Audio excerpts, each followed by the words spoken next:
Number 12, Mason Herschel. And number 21, Luke Warren. The Gladiators are coached by Sean Finnegan and assisted by Chuck Schumann.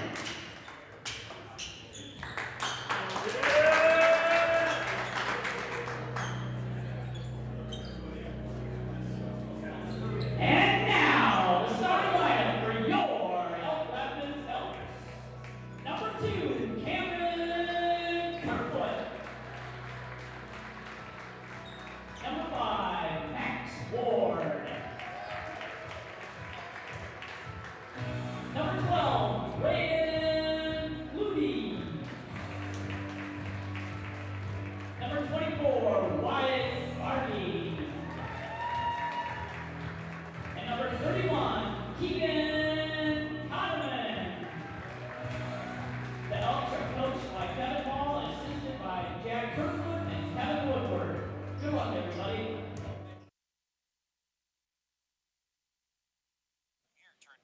All right, welcome in, ladies and gentlemen, to our special coverage of the first annual Elk Rapids Invitational, a Game 2 Championship Saturday here in Elk Rapids in their brand new multi-million-dollar facility.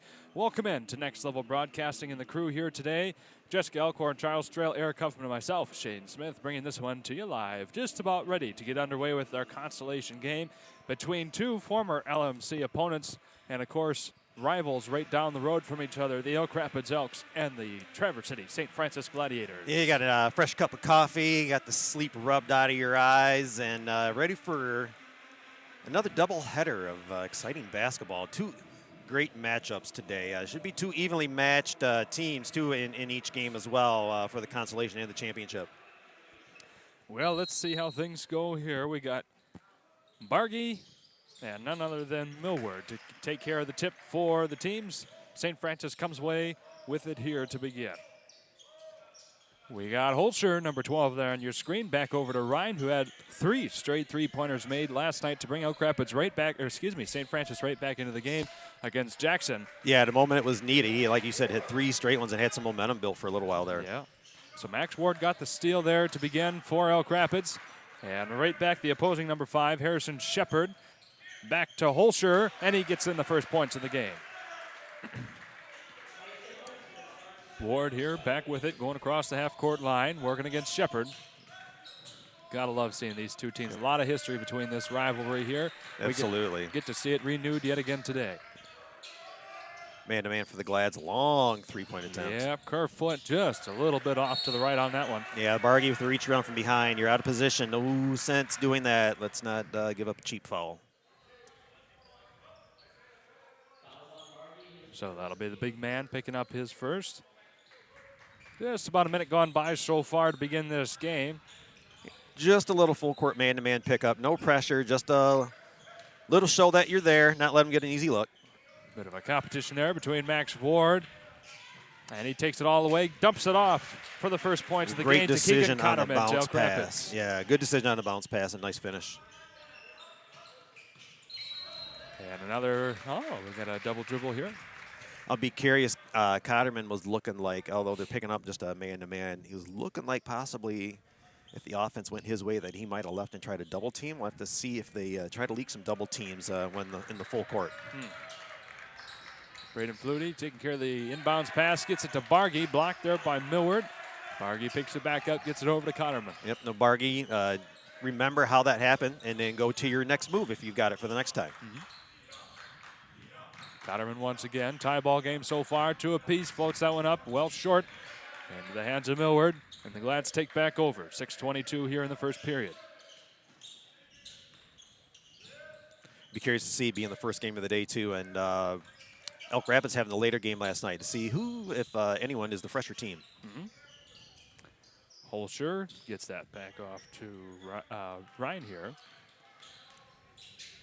And we got a tie-up here. Good job there by Kerfoot, and the ball will go back to the Elks.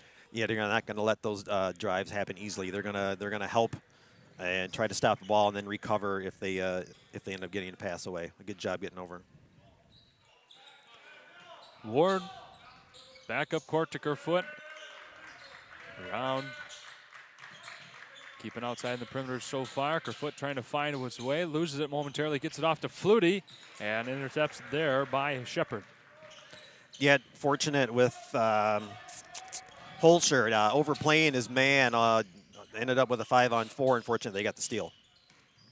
Luke Gorman back over to Holscher once again at the top as he works his way inside. Dumps that off to Millward. Working hard against Bargy. The two big men out on the floor currently. And a big three coming up here, and it's in from Shepard. Yeah, he was sitting there like it's one of his good spots. Once he got the pass, he was confident. Nice answer back here between Ward and Bargy to get 2 points back on the board, a 1.54 game. Bargy, kind of my player of the game for Elk Rapids last night. Nice all-around game from him. See what he does today. Ward. Yeah, and you see they left. They end up with a double team in the corner there. Now Bargy can't step back too much because he's got to go up and stop the ball. And Shepard just lost his footing there as he tried to float that one up and like in. Bargy, you leak too far down into the paint like that, you're going to give up just a mid-range jumper too without the layup. Bit short on that three-point try by Kerfoot. Shepard back the other way, all the way against Cotterman, spins around, gets that one up, and takes a gladiator bounce. Harrison Shepard looking to be active to start this game. Yeah, he's got 5 points here to start in this first quarter, gentlemen. 5 of the Gladiators' 7 points.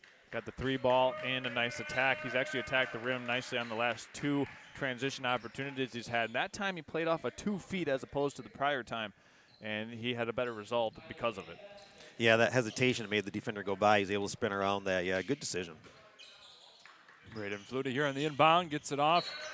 A nice knock away there by Rye. Looked like it was designed, but he was covered. That's one of those you've got to have a second or third option off of that, not force it. Tyler Stanfest, newcomer in this afternoon's game. Just past the noon hour. Up to Bargy here, now to Ward. 4:27 to go in the first period. 3-point game, and we've got 2 back on the tally for Elk Rapids. Nice strong take through the defense to get the and one. Ward drawing that foul, and that'll go on Millward, his first, team's first so far in the game.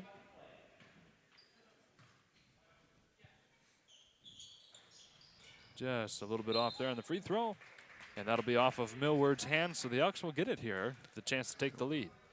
Millward not quite able to get that with 2 hands, and it slides out of bounds.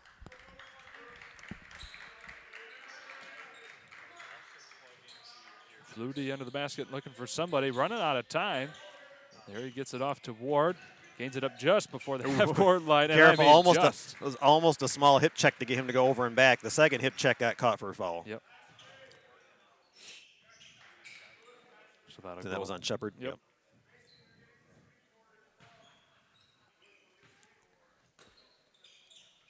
Flutie once again. Gets that off to Cotterman. 4 1/4 to go here in the first. Still a 1-point game inside to Bargy, and there they take the lead. Nice extension with the pass over the top, and good finish by Bargy. We talked about it last night, Bargy and Cotterman. They'd be a good 1-2 punch down low and possibly switch it out, too. You can put Cotterman down on that block. Although he can shoot the 3, he's very athletic. You can get some work out of him down in the paint, too. That's exactly right. Gorman here. Around to Holscher, up and away. The 3 just off. Still the same starting 5 for the Glads. Just over 4 minutes into this game. Cotterman to Ward in the corner, working the baseline, dumps it off to Bargy once again, floats it up for 2 more.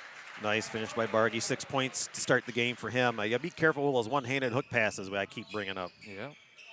So far, the bread and butter is Bargy there within 3 feet of the basket. Yeah. Flutie's lucky he didn't get a foul. He was basically wearing his jersey. Max Ward, though, left wide open. Just that would be Harrison Shepard. Yeah, that's what I meant. Jeez. Hey, we love both teams. That's it happens. Right. Yeah.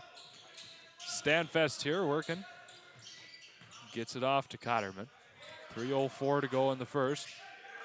Another one-handed pass, Eric. You got to love that if you're a coach. Yeah, the issue with that one is it was his only bailout was that pass. So it's one of those, okay, I understand, but yeah. Don't put yourself in a position to have to do that. Right. Second foul coming up here for Elk Rapids. That'll be on Braden Flutie, his first now.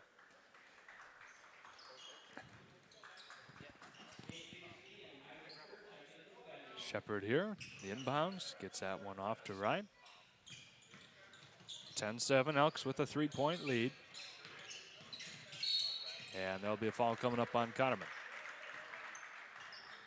Looks like they gave it to Mason Cannon instead, I believe. I thought I saw the 1-0 come up. Yep. Wow.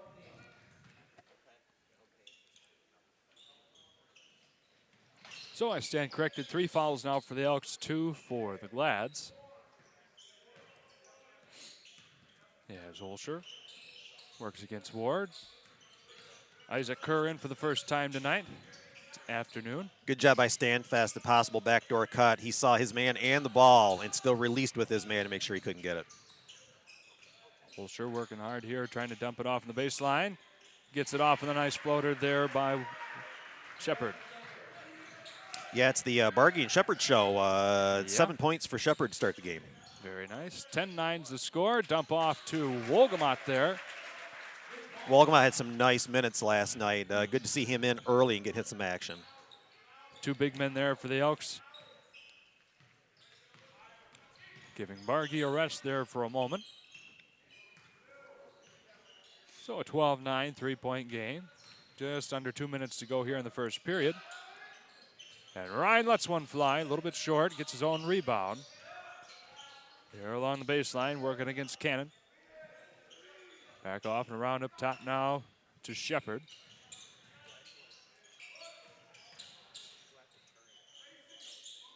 Elk Rapids, good perimeter defense Almost to so a far. point you want to reset your offense and start over. Kind of getting stagnant, kind of looking around, okay, who's going to do what? So, yeah, good choice to reset and see if we can't get another weave and a screen and a good pass. Well, they got a pass, just was a little bit too high. And again, there that whole for possession Holker. was something like they really didn't know quite what they were going to do, and lo and behold, they end up throwing it out of bounds. Yeah.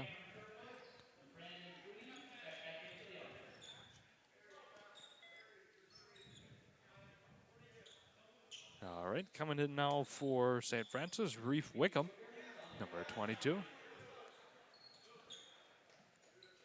As well as number 11, Frank Ryneck. And we'll throw in 14, Jake Bixby, while we got this moment. Yeah. Yeah. Mass sub. Only down 3 early. Give your starters a little minute and 15 break. Maybe bring it back in to start the second. Wolgamott off to Stanfest inside to Cannon, just off there. St. Francis with another chance.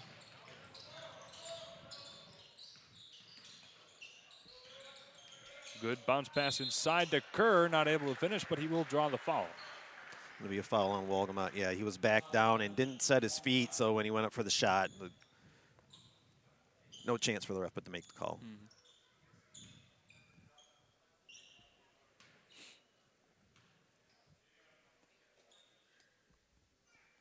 And there's the first one. Isaac Kerr, no slouch in stature, that's for sure. Currently the tallest person out there on the court. I wouldn't know. 1 for 2 there. 2 points separate the two teams, 12-10, 45 seconds to go in the first period. Stanfest looking for somebody, finds Flutie. He'll take a moment to reset here. Inside to Wolgamott, fights for that one, just a little bit too high off the glass. Wolgamott goes down the ground, breaks things up here. We got a wrestling match on the floor. Jump ball favoring the Glads. You just have to be careful. I know Wolgamott's just being intense and going after the ball, but you got to be careful when you're moving your limbs and stuff around too quickly or whatnot. It gives, again, another excuse for a ref to make a call. Go after the ball, get 2 hands on it. Just hang on to it and don't need to start ripping at it when you're on the floor. Shepard working extra hard against Flutie here. 16 seconds to go. Crowd was looking for the carry.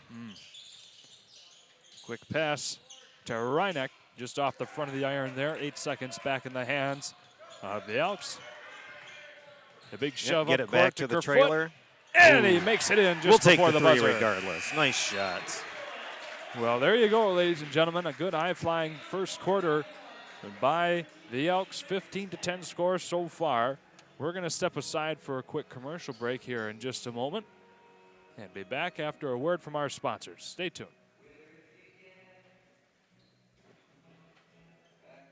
Twin Bay Dock's exclusive diamond pattern is stylish to complement your waterfront property. It's quality built to last a lifetime, engineered to be stronger. Our non-skid surface stays cool to the touch, and we offer a full line of dock accessories, including kayak and supboard racks. To see all we have to offer, visit our website to find a dealer near you. Twin Bay Docks, simply exceptional quality.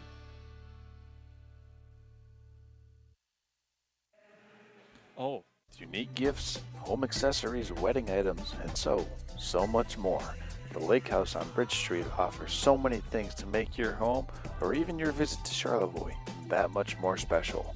When you want beautiful items that reflect Charlevoix the beautiful, stop in or visit them online at thelakehouseCharlevoix.com for your own keepsake and your own personal memory of Charlevoix. Ladies and gentlemen, welcome back in. Just about ready to get started with our second period of action. We're going to send it down to Camden Carey, our sideline reporter for this afternoon.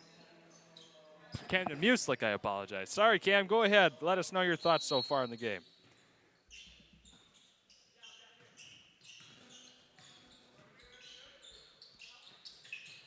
To beat the early first quarter buzzer there. Well, unfortunately, we're having some connection issues here. Our receiver's not allowing us to pick him up at the moment, so we'll try that again in a little bit. In the meantime, missed shot there by the Elks to begin. Gets the ball right back in the hands of the Gladiators. 7:30 to go. You have a charger for that thing? It doesn't seem like it's a lot. No, you held it down too long. I held it down for 3 seconds.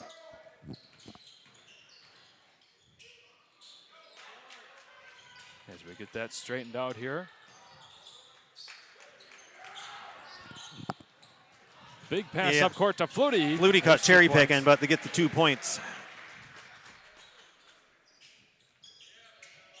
17-10 is the score. A minute gone by so far in this first period. St. Francis a little bit back on their laurels. Yeah, teams are starting to get a little handsy early. I hope the officials can get a handle on that.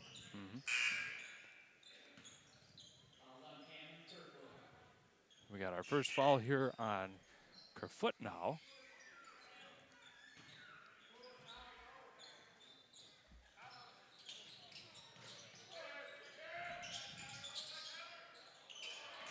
And another errant pass there, this time from Lewis Ryan. Yeah, just a little out of sorts in the offensive end for the Yeah. Glads right now. They started out this season perfect 2-0. Been struggling a little bit. They had a big game last night against Jackson. Almost clawed their way back from that. Find themselves down 7. No doubt that they can come back from it here. They just need to get things back on track a little bit. We've got another jump ball. It'll go back to the Glads. Give them another chance here to try and narrow up this lead a little bit.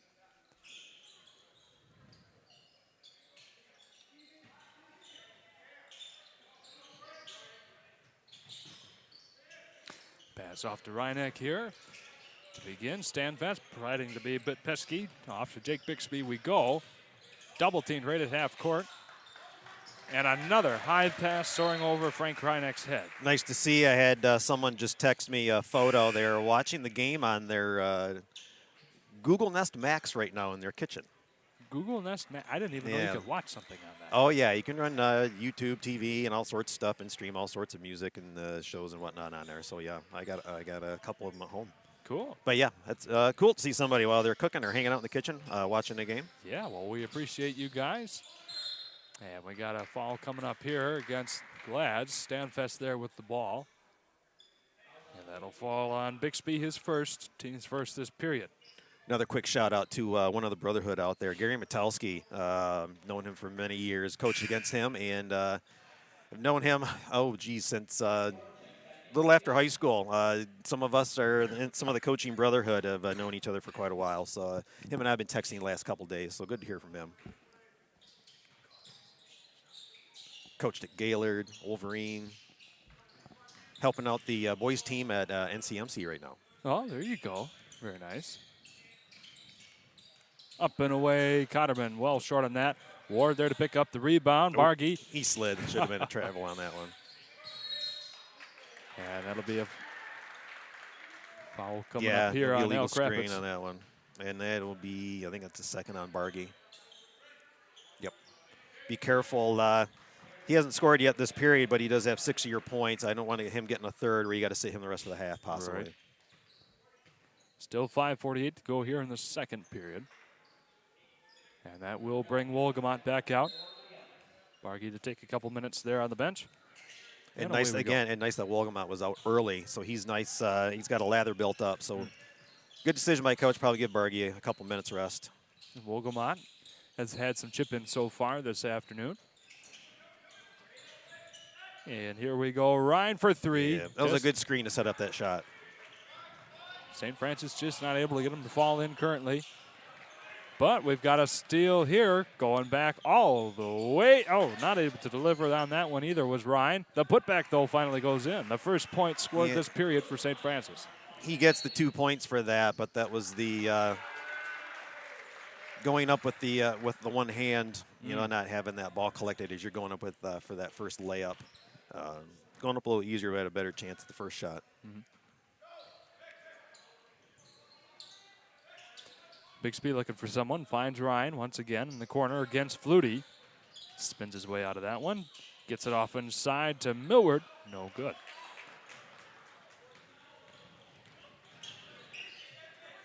Cotterman to Wolgamott. He works his way inside, loses control. Ryan there to pick it back up. Good steal. Yep.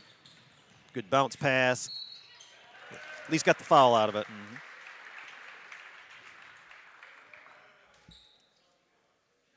And that'll be going on Mr. Cotterman, his first, team's third now this period. Yeah, if they're out of position and you've got the lane, go up strong, at least get the foul out of it. You know, the fouls will build up after you get so many on them, or they're going to start backing off, or they're going to switch for a different player, which it could possibly give you a mismatch. But take advantage of what they give you. Go up strong and get the foul, and maybe we hit some free throws, although it looks like he just missed the first one. Yep.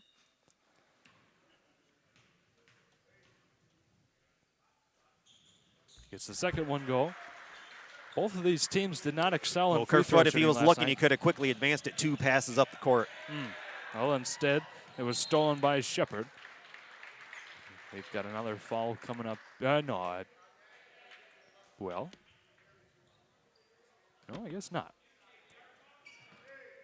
Just out of bounds here, so it will remain with St. Francis. 4-point game, 17-13, 4.5 to go in this first half.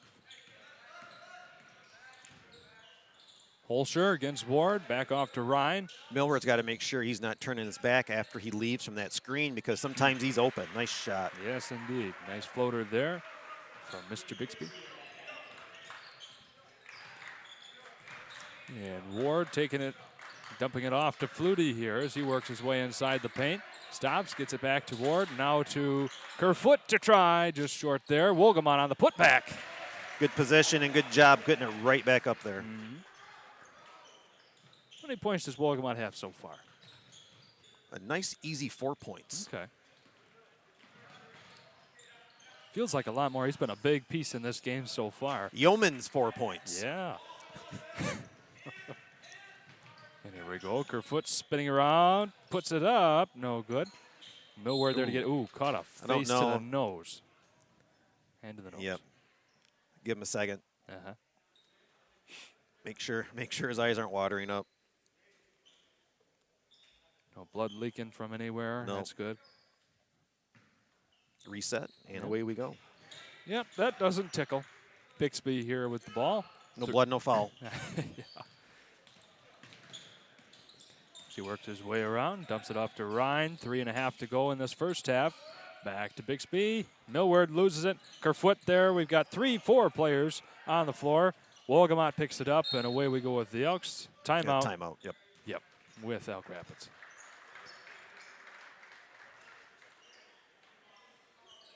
We might be bringing in a Camden Music here. We'll see.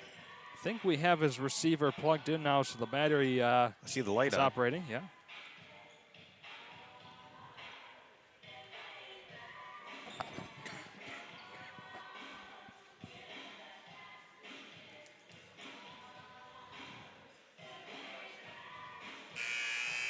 You getting back real quick to Millward, we were talking about that screen while they're setting up the microphone and whatnot. When you set that screen, you've got to turn and pivot and make sure when you seal that guy off and make sure you're not turning your back to the ball, though, because a lot of times coming off of that screen, when the person comes off, you're the one that could end up being open. And so as that guard's coming around and creating space, if you can seal that guy behind you, you'll be open. If you turn your back to the ball, the only thing you're going to get is a ball to the back of the head. Even when you're running down the court, don't turn your back on the ball, because if you're open, it should be coming to you. And again, you don't want to bounce it off your head and going out of bounds. All right. Well, with 3 1/4 to go here in the first period, first half. Elks lead by 4, 19-15. Pass broken up momentarily. Cannon there to get it. And that will remain with Elk Rapids.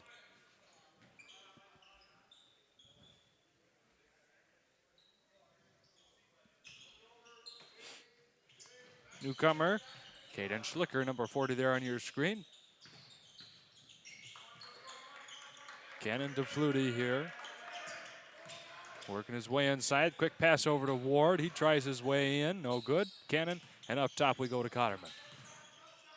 Good pickpocket there momentarily by Ryan. Cotterman able to gain it back. Yeah, see, this is where we get caught up, where we're just kind of standing and seeing if he's just going to go one-on-one, or are we going to reset and try something? Or just as easy, if you don't have anything working for you, somebody go set a screen. Yeah. The attempt there by Cotterman gets his rebound back. Another missed shot. And St. Francis finally comes away with it. Not before another steal from Ward. Yeah, good hands by Cannon to knock that ball away.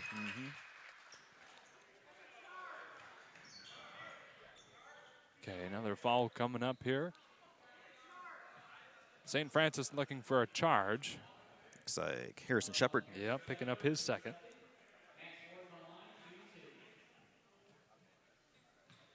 Coach Finnegan getting an explanation here from our far side ref. No good there on the first free throw. Yep. One thing these teams both did not excel in yesterday was the free throw line. 1 for 2 there. And as you say that, nice looking free throw on the second attempt. Little adjustment there. Back to a 5-point 2015 game. And Max Ward shooting the only free throws for Elk Rapids so far tonight. Wow. Today. Yeah, we're not too often calling a game. It all blends at into one 12:30. big beating at some point, right? Yeah, but I tell you what, there's a big three brought to you by Bixby.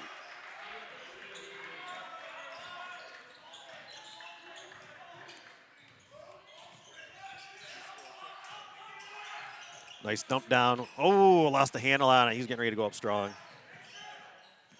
Work and stop. He had almost three guys on him, and he looked for somebody. He's got Cotterman over on the wing now. Cotterman deciding what he's going to do. Good idea, just get it back up, get it back to Ward. Let's reset. Good screen. Then we got to turn and see what we've got. We got a kick out to Flutie, but it looks like, ooh, got a jump ball as he was trying to get through the double team. They're going to point to White, so it'll stay with Elk Rapids. Okay. Thank you, sir. Always trust Eric here to be able to step in for a moment. I mean, you were a broadcaster for a long time, too. Well, I did the 1 year for football. I did ESPN Radio, Northern Michigan Gotcha. football. And then, obviously, I joined you guys for football this season, too. Yeah. I had a blast doing play-by-play. Flutie gets that off to Cotterman. Minute and a half to go here in the first half. 2-point game, 20-18. Elk Rapids in the lead. And we got a break off here from Ryan all the way up court. Oh, my goodness, another one of those one-handers that missed. Coach Finnegan not happy about that. Yeah, travel. 2 feet. He moved 2 feet before the ball came down. Yeah, kind of an unorthodox layup by him again down there. It doesn't surprise me that it was missed. 75 seconds here in the first. Back all the way to Ryan. Now to Bixby once again. Pulls up for the jumper. No good. Ward there gets the rebound. Lots of contact. We finally have a foul coming up. Yeah, possession. They've got possession. No sense fouling. 200 feet from the basket. Yes, I exaggerated, but that's what it feels like. So that'll fall on Frank Reineck there. Each team with 3 fouls apiece so far in this second period. Told myself a million times not to exaggerate. I don't blame you one bit for doing that sometimes. That's a little bit of the coaching frustration coming out, no doubt. Yes, sir. Flutie off to Stanfest here. Yeah, I don't coach either team, and I was still up half the night thinking about these games. That shows some good passion here for this game of basketball.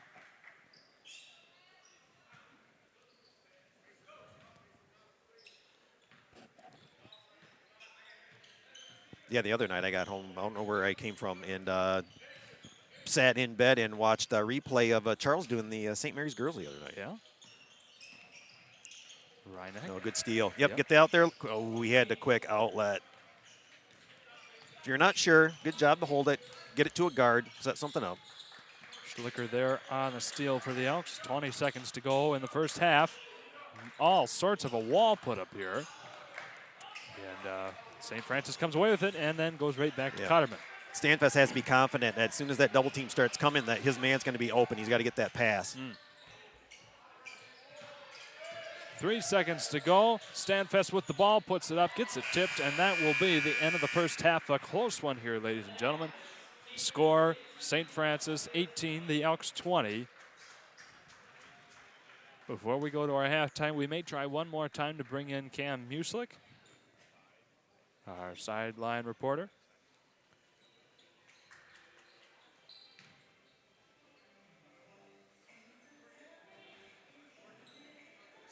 All right.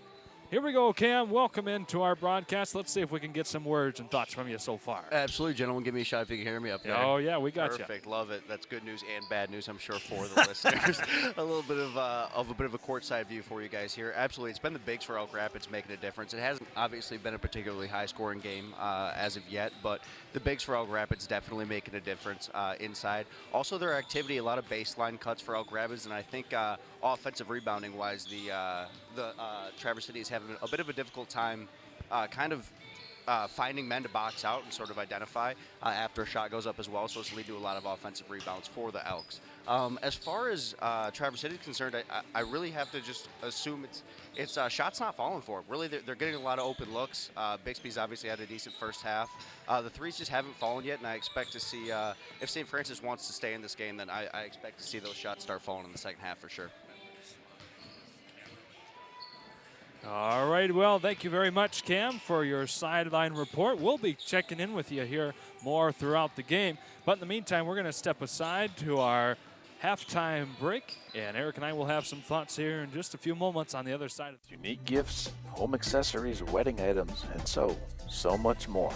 The Lake House on Bridge Street offers so many things to make your home or even your visit to Charlevoix that much more special. When you want beautiful items that reflect Charlevoix the beautiful, stop in or visit them online at thelakehousecharlevoix.com for your own keepsake and your own personal memory of Charlevoix. Business owner, you learn to wear a lot of hats. The custodian hat, the IT hat, and well, the you should have called a professional hat. Auto Owners takes care of your business insurance, so you can take care of everything else. That's simple human sense. Ask Bingham Insurance Services in Charlevoix if auto owners make sense for you.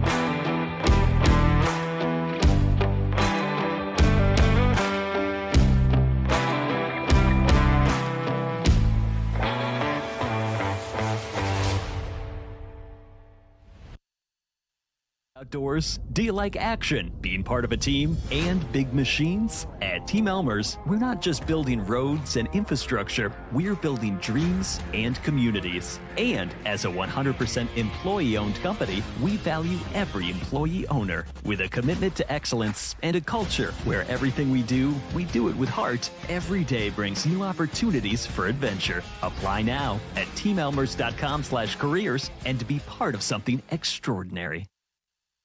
Twin Bay Dock's exclusive diamond pattern is stylish to complement your waterfront property. It's quality built to last a lifetime. Engineered to be stronger, our non-skid surface stays cool to the touch, and we offer a full line of dock accessories, including kayak and supboard racks. To see all we have to offer, visit our website to find a dealer near you.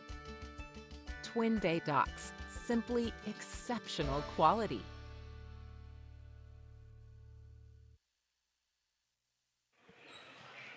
And welcome back in, ladies and gentlemen, to our Twin Bay Docks halftime show. Shane Smith, Eric Huffman, Charles Strail, Jessica Elkhorn, Camden Music, the 5 of us bringing this one to you live here from the brand new Elk Rapids Gymnasium for the first annual Elk Rapids Invitational. Eric, we've got a close game on our hands so far. 20-18 is the score. A big kind of defensive battle so far between these two. Elk Rapids kind of edging out Traverse City, St. Francis a little bit on that, and there's been a lot of errant passes so far from St. Francis, kind of getting the ball right back into Elk Rapids' hands. What are some adjustments that we're going to have to make here for both teams, especially St. Francis, if they want to try and eke out another win here tonight? Yeah, I think it's a lot of it is, when we would go in the locker room and draw stuff up, whether it be before the game or halftime, I always write up the little things, and I would write up all these little things. Boxing out, good passes, focusing on the shot, being a good teammate, staying in the game. All these little things that attribute to the big thing, which is the W. And I think that's kind of what both teams need to do, because what we've talked about are all these little things that contribute to a close game or possibly a loss. Like with some of these games last night that we watched, a lot of mistakes that would attribute to a close loss or a blowout loss. So get back to your basics and take what the defense gives you. You don't need to force it. I know with both teams, there's been a lot of trying to dribble through double teams or between double teams, and what happens is the ball gets knocked away, or you get a tie-up, and with a tie-up, with a crowd like that, there's always a possible foul that's going to happen too. So take what they give you. If they're going to double team you, take a dribble back or whatnot, and maybe you've got enough angle to get around that double team, or maybe a pass opens up. Instead of dribbling through that double team, start taking some space back. And then finding your man when the shot goes up, going and making contact with your man, and then going to get the ball. Don't just be a ball watcher or a rim watcher, because that's when people just start floating in behind you, and you could have a short guy box out a 6-foot guy and get a rebound that he should have never got before. And on the offensive end, just run some good sets. Don't get stagnant. Don't end up with what we like to call hero ball, which is basically just one guy trying to create something and the rest of the teammates are just watching going, okay, hopefully he can drive and I'm open, or this and that, or just trying to play guesswork with what's going on. So set up some nice consistent offense and stick to the basics. And we've kind of seen that stagnant play happen in both teams, where they'll have 30, 40-second possessions where they just can't get anything to fall in, and then maybe take a shot or two at the basket and nothing really comes out of it because of all that passing around, double teaming, not able to create any sort of efficient drive. So we'll have to see how that goes later on. Pretty low-scoring game for both teams so far compared to what we've seen in the past as well. Well, and also, too, if you got a player that's got a hot hand or makes a couple, I'd say it basically every game, and we kind of joke about it with my phrase, get from the cow that's giving milk. But, I mean, if you've got Harrison Shepard early on having 7 points in the first period, go to him until they find a way to stop him. And then let's move on to another part of that play or another play. But yet he didn't score a single point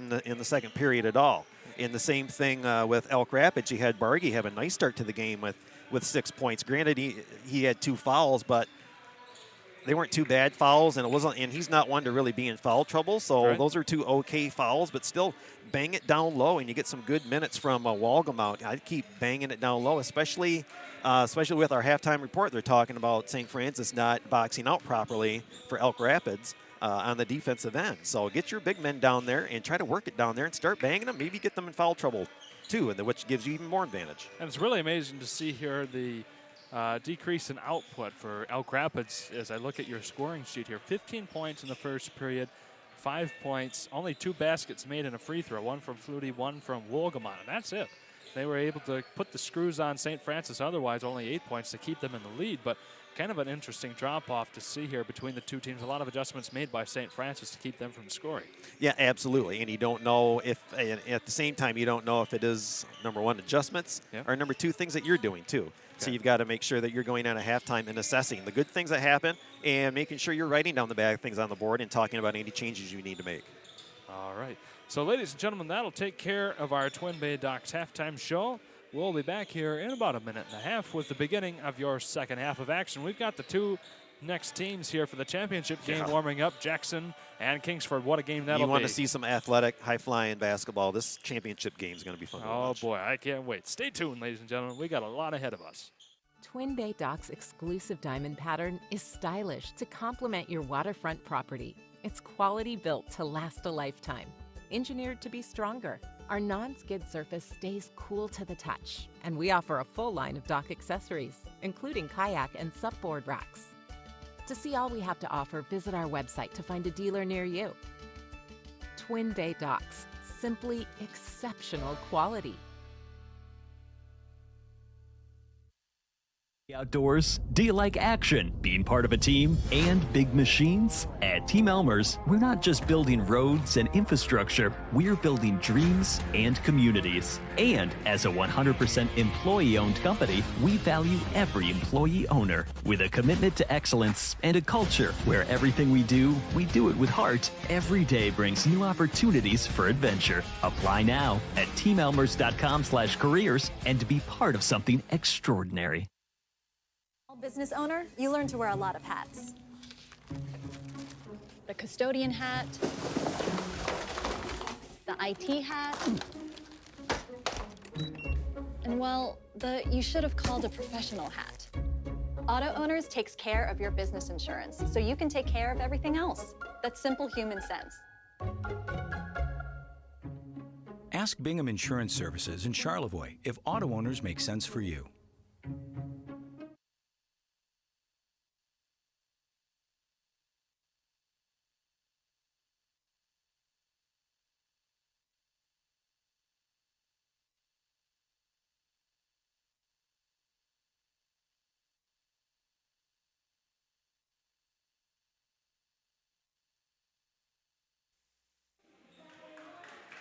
Welcome back in, ladies and gentlemen. Our second half here between St. Francis and Elk Rapids just about ready to get underway. The Glads here beginning with the ball to begin the half. And it'll be Mr. Mason Holscher to begin. Holscher working around against Ward. St. Francis down by only 2, 20-18. Held Elk Rapids only 5 points in the second period. Keep this game closer than it could have been. As Bixby gets that off to Ryan. He floats that one up from about 8 feet away, gets the bounce off the glass. Who made that one? I was working on something else. No, you're good. That was Lewis Ryan. And all the way in, the foul and the 2 points by Max Ward.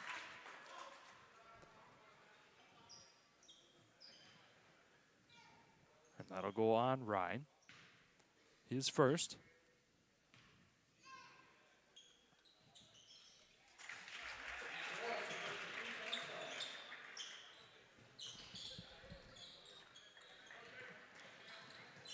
So with that, Ward gets the three-point play the old-fashioned way. Back to a three-point game, 23-20.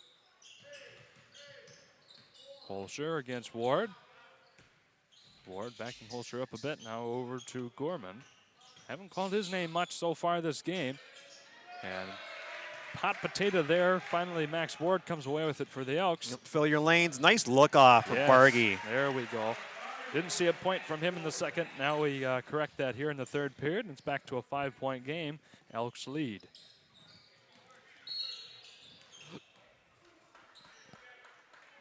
And they'll clip Kerfoot there with his second foul. Playing just a little bit too close there to Jake Bixby.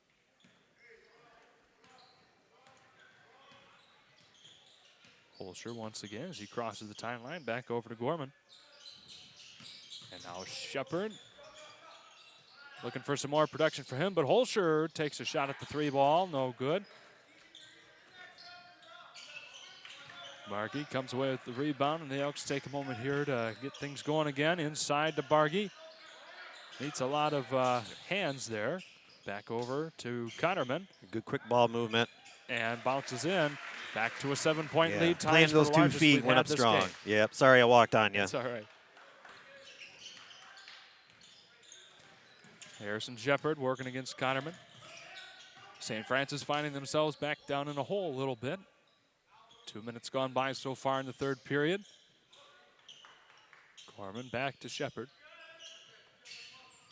Good communication by Elk Rapids for the down low switches and whatnot. Bixby there on the rebound, back to Shepard, steps into the three. That one off the heel, and it'll be another foul coming up here. Should be a hold on Gorman. Yep. That'll be his first, team's first now. Second, I apologize there.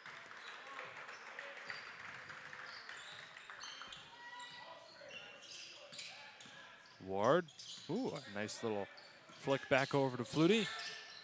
Now to Connerman, goes from the charity stripe. That one falls short.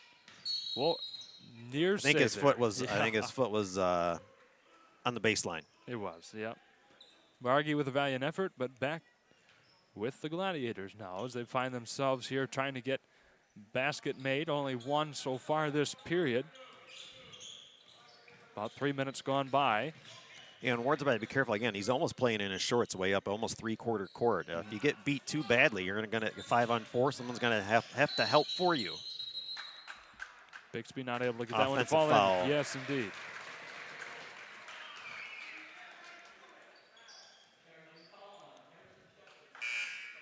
That'll be Shepard's third. Ooh, not what you're looking for if you're a St. Francis fan.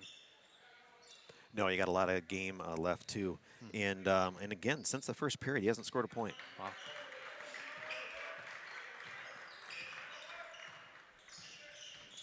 Ward driving in, quick flick over to Cannon. He flips that one up and two more on the board. Nice release on that follow through. First points of the game for him, and it's a 9-point lead in favor of Elk Rapids.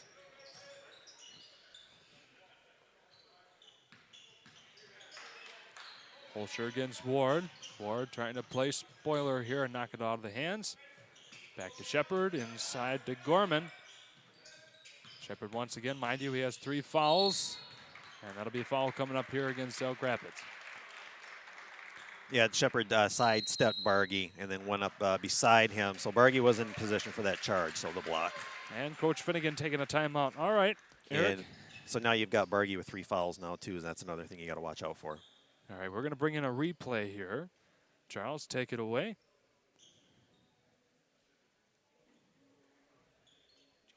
Okay, the most recent jump shot. It's a nice here. jump shot. Yeah, once he gets the ball, once he rises and he has a nice release as he extends his arm with his wrist, exaggerates the follow through with his wrist. Nice looking shot.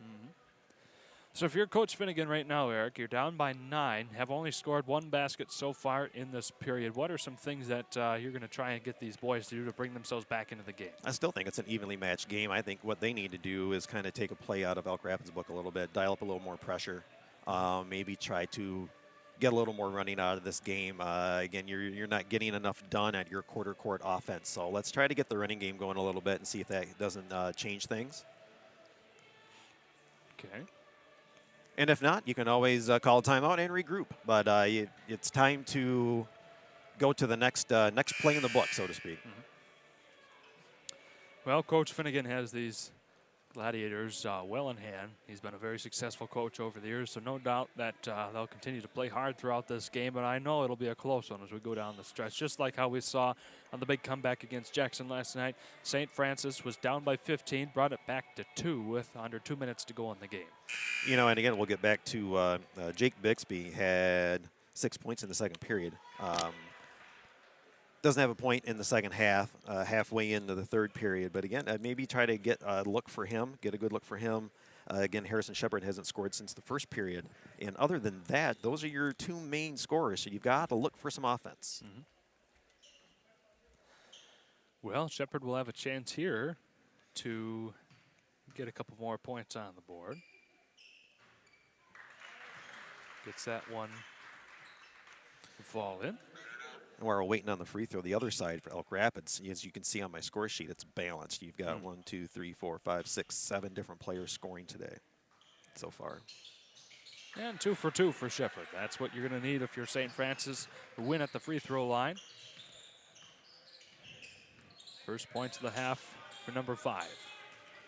Looks like a little 1-3-1 setup. So they're going to, put a little more pressure up on the ball, maybe possibly get traps in the corners just like they did. Now what you got to do, he needs to come up and cut off that pass because there wasn't any other passes.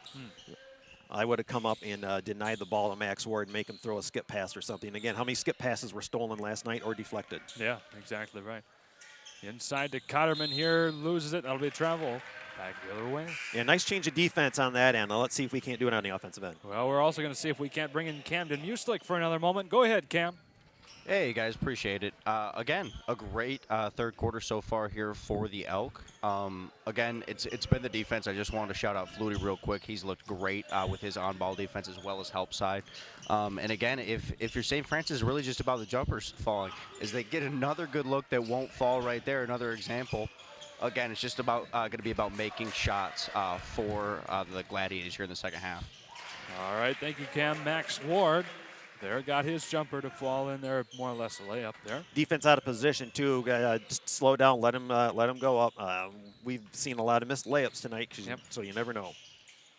31-22, a tip ball there by Stanfest, staying with the Glads here. Gorman's got to stay confident and just keep putting that ball up. I know he just missed a couple of shots there in close, but just keep putting them up. You got to know the next one's going in.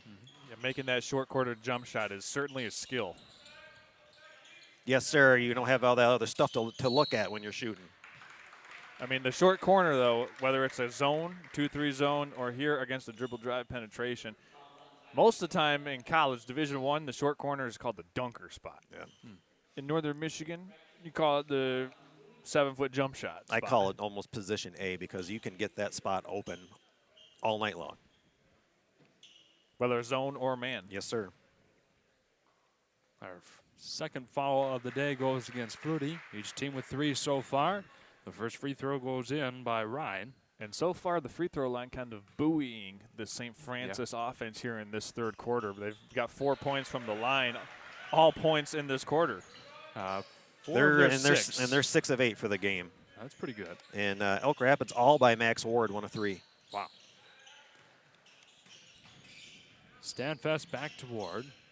Stanfest around to Flutie in the corner. He'll work the baseline, floats that one up, not able to get it in. Goes around the equator and out. And I want to make a correction. They do have 1 field goal here, St. Francis does, in this third quarter. Yeah, Mr. Ryan. And speaking of that, Ryan to Shepard here. Back to Bixby. 2:45 to go in the third. 7-point game currently, 31-24. Some type of 4 out, 1 in. You're going to screen away from your pass, and then don't be afraid to screen with your big man around the free throw line, too, and try to get some type of cut in the paint. Battle between the 10s. Cannon comes away with it now to Ward. Back to Cannon. Thought about taking the three-pointer. Shoves it off to Ward once more. Now to Stanfest, left wide open. Gets it in. About 2 steps from behind the line. He's able to hit that, and he's able to get on a roll. So that's the one thing for St. Francis. You don't want to see him get confident from back there. The biggest lead of the game now for Elk Rapids by 10, 34-24. Good hands by Stanfest. Yeah. There we go. Holscher there. Gets that one knocked away. Will remain with the Glads.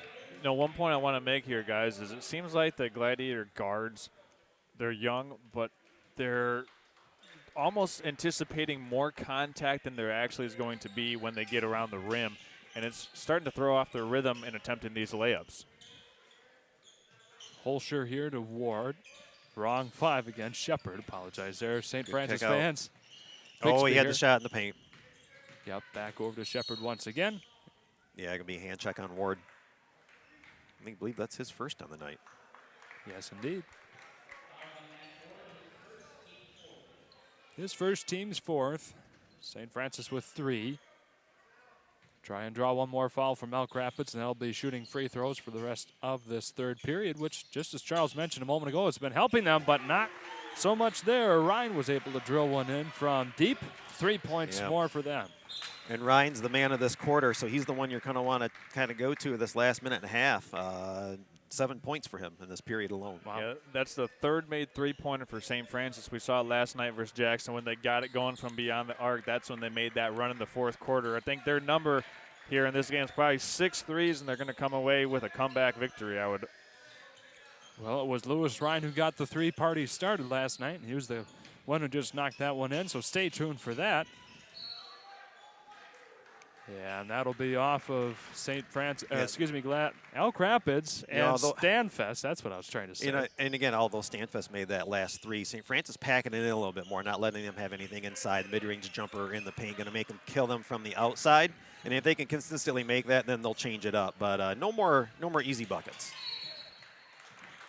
Shepard here getting tripped up by Stanfest. So that'll be the 5th foul here, sending the Glads to the line. And they're 4 for 4 from the free throw line in this quarter. And gentlemen, last night it was the free throw line that was the Achilles heel for Traverse City St. Francis. They left quite a few points at the line last night. That's exactly right, yeah.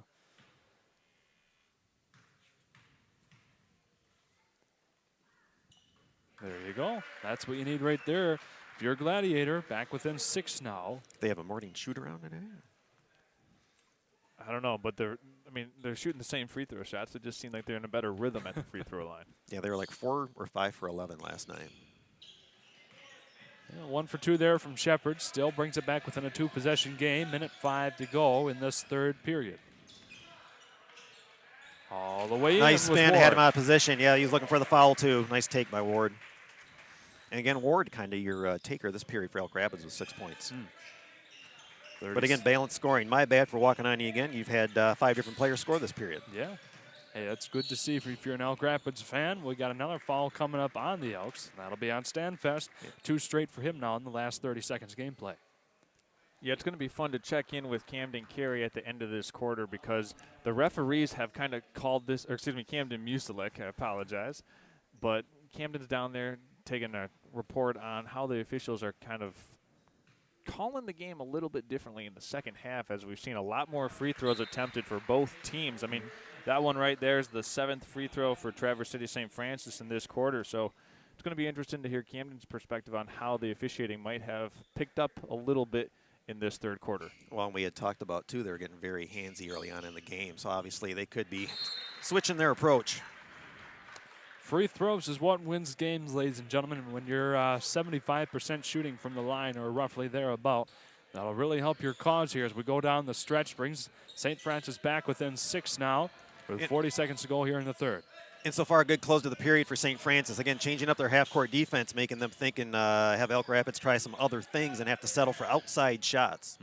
And then they're starting to get free throws and finish at the other end. And now with the last possession, possibly, maybe cut it to 4, possibly 3. Yeah. St. Francis and Ryan there on the takeaway. He works against Ward. We got a timeout here by Finnegan. I think a good spot for one.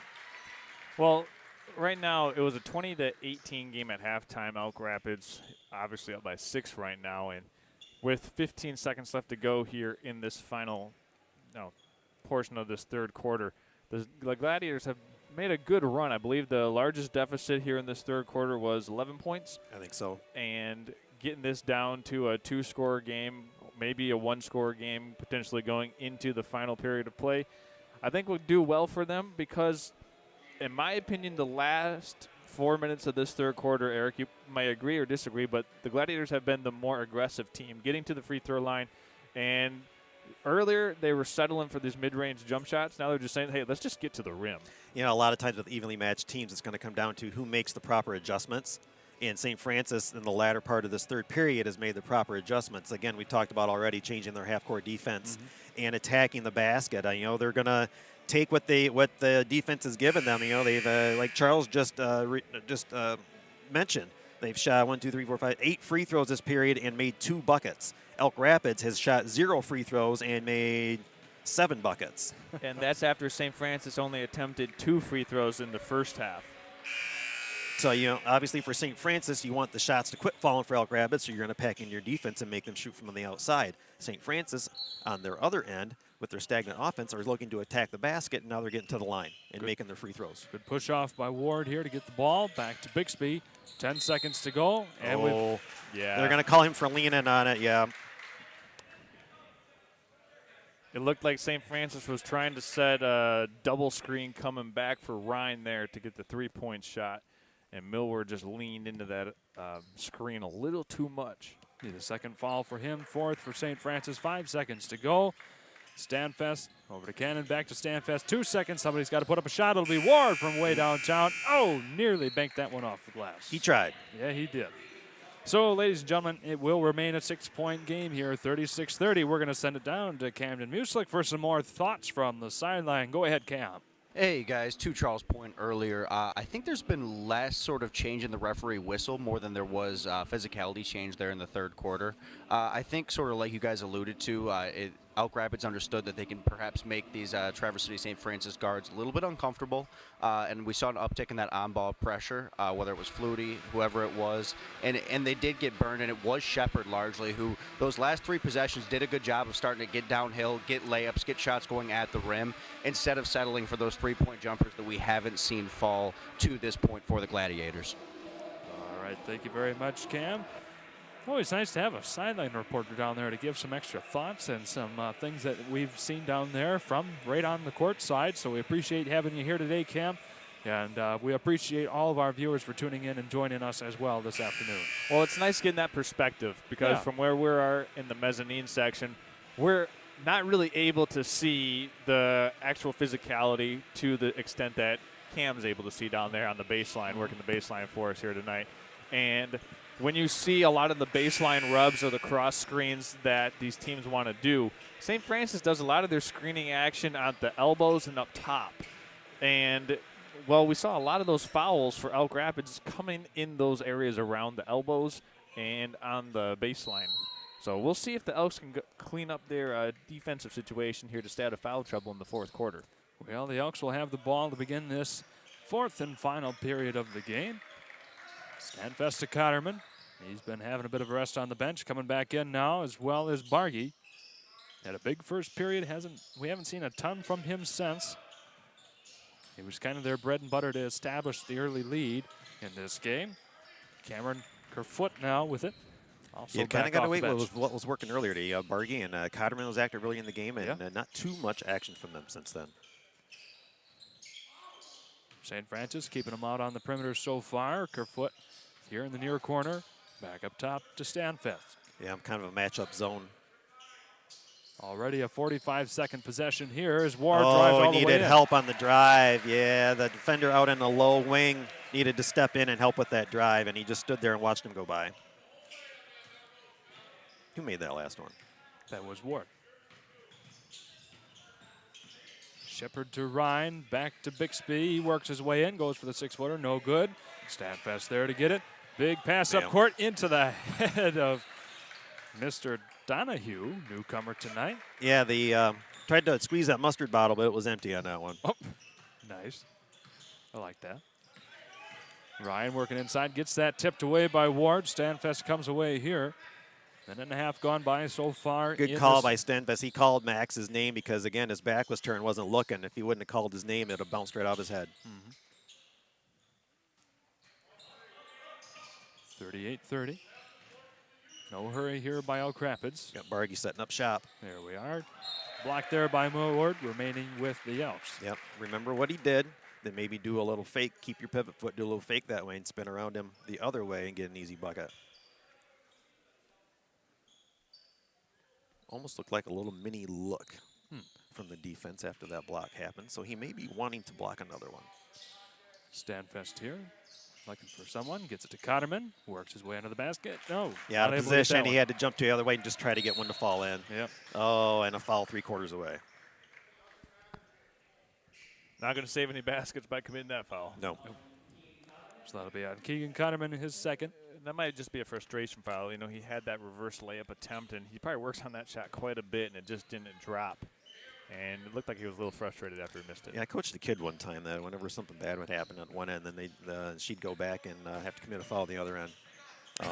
Yeah, I happen to be related to her. Uh-oh.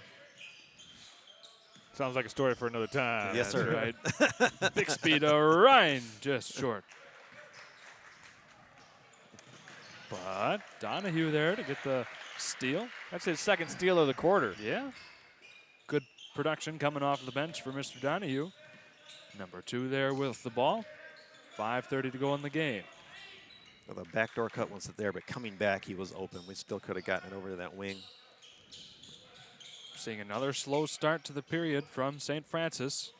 Nearly 3 minutes have gone by. No score so far. Millward trying to change that. Goes up. Clean block there by Bargy.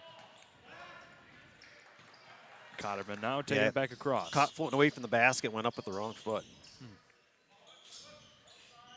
Ward inside to Bargy. Good block there. Ryan reached up for it. Ward gets it back. Over to Kerfoot as he works the baseline. Another block here. And Shepard comes away with it. And again, with Bargy's last attempt down there, he went to the same move and the same result. So again, maybe let's look at something else next time they get it down there. Millward not able to get it. Fights for the Careful. rebound. Yeah, they're going to get Bargy for landing on him probably. Yes, indeed. And that is 4 on Bargy. Oh, boy. With 4:42 to go. Decision time by coach. Well, willing to roll the dice, or should we give him a minute? Yeah, they'll give him a minute. We got good choice. Flutie and Jake Moore coming in fresh for this afternoon.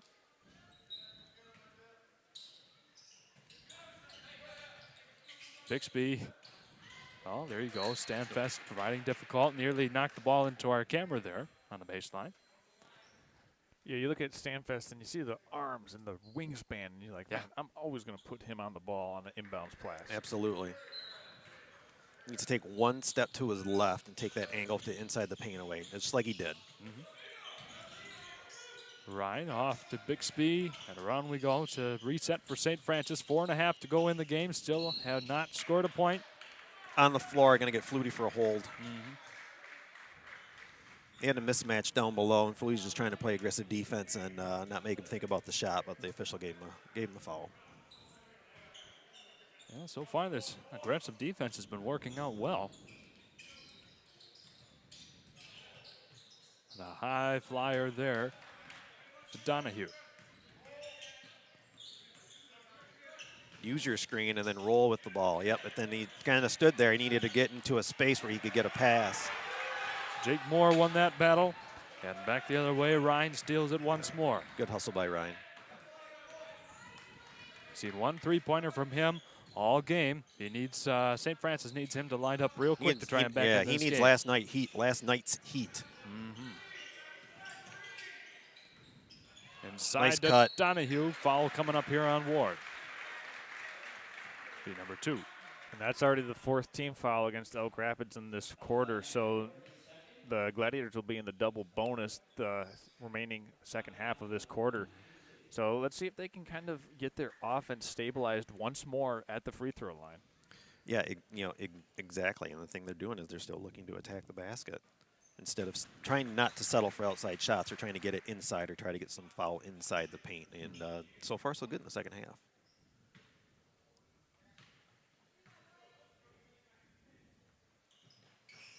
There you go. But then the thing for them, too, is they got away. They weren't letting Elk Rapids get the ball inside. And then to start this period, they start letting Bargy get the ball inside again. And then Cotterman got a touch. And now you've got to start rethinking about how you're going to do your quarter-court defense again. So to St. Francis's benefit, there's only been 1 basket to fall in for Elk Rapids so far in the first 4 minutes. Combined 3 points scored here in the first half of this final period. We've got a foul coming up here on Ryan, his second.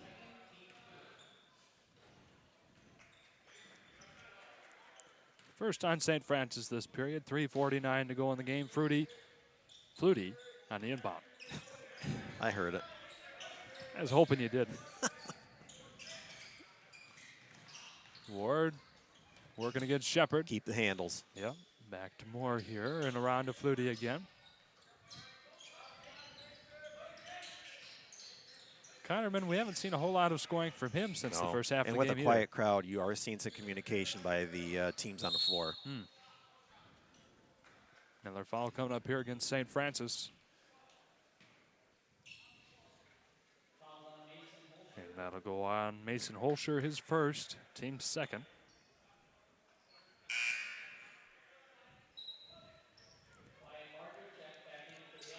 Well, here you go, Eric. Here's the answer to your question. Bargy had about 1 minute and 20 seconds on the bench with those 4 fouls. Give him about a minute and a half below at the most, and then you've got to make your bed with him.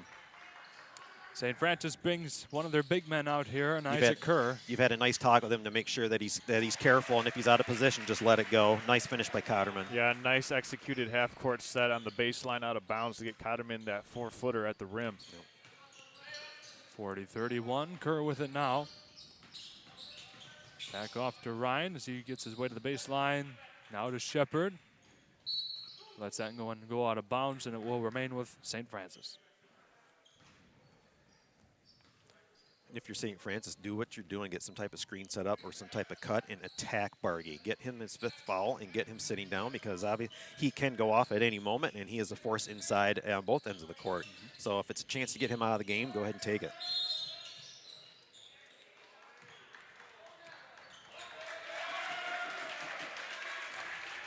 Wow. So what happens when you get the extracurriculars that go on away from the play? Yeah, that'll go on Ryan, his 3rd. I can tell you this ref here working the baseline was not thrilled there. He had quite the scowl on his face as he was making that call. Well, again, it's all going on away from the play, so why should that be going on? So he's going to start hopefully setting the example. Yep. Elk Rapids looking to capitalize it on here and make it much harder for St. Francis to claw their way back in. Already down 9, 2.5 to go. Yeah. See, yeah, you're up by 9, but let's not be fancy. You had Bargy doing a between-the-legs dribble out in the point guard position and then threw a ball away. Luckily, it was deflected. Get it to a guard, and let's do something.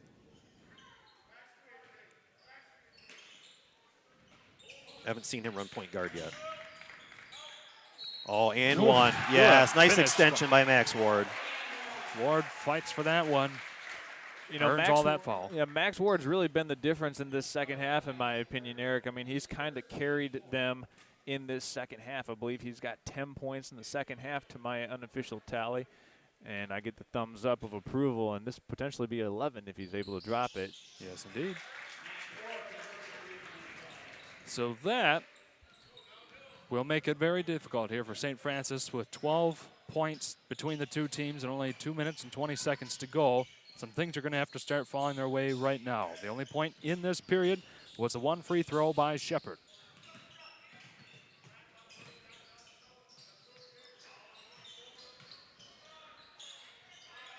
Up and away. Well off the mark there from Bixby.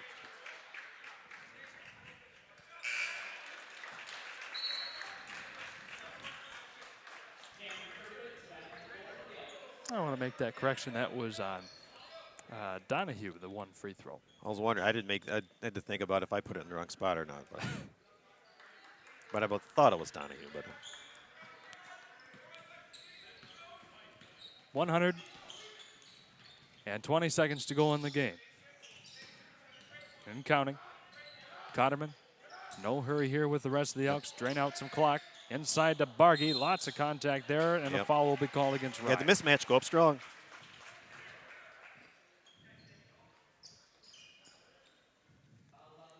That'll be 4 for Ryan, 4 apiece between Ryan and Bargy here. Yeah, after that, you got Bargy with a mismatch against 2 smaller guys. So, yeah, good choice to go up strong. Off the heel.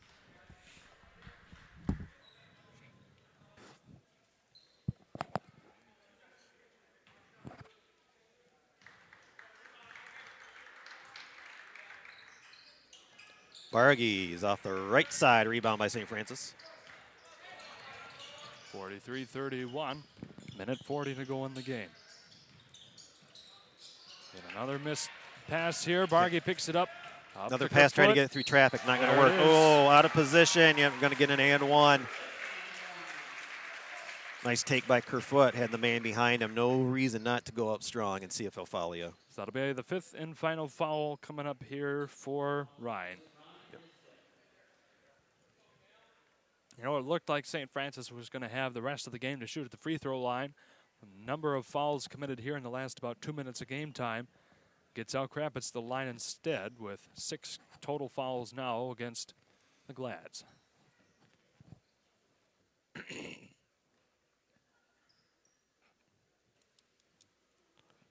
St. Francis is going to take all of their time. They're allowed a certain amount of time to sub out their player that has a 5th foul, and sometimes they will utilize every second of it. I know I did. Yeah.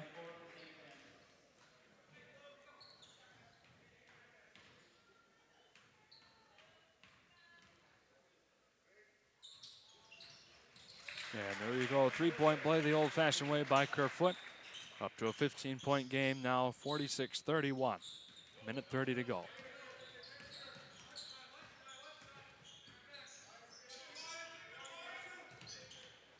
Let's get a screen away or some type of pick away from the pass. Get somebody coming towards the ball. Maybe get a shot off. Well, Holscher got a shot off. A little bit short, though. May have been tipped slightly. Just over 60 seconds to go here. Swing in it the over. game. Yep. Still, you had Max Ward, the player of this period, wide open coming to the corner. Stanfest here. Working his way around, gets it back over to Kerfoot. Yeah, And under out a of minute, no Varney. sense forcing it. St. Francis doesn't look like they're going to try to force anything either. So just play good, clean ball. Let's finish out this game. Yep. Oh my gosh, a scrum here on the floor. Good And job. we'll go back to St. Francis, though. Good job, both teams getting on the floor. Whistle blew. Yep. Everybody stopped there for about another second.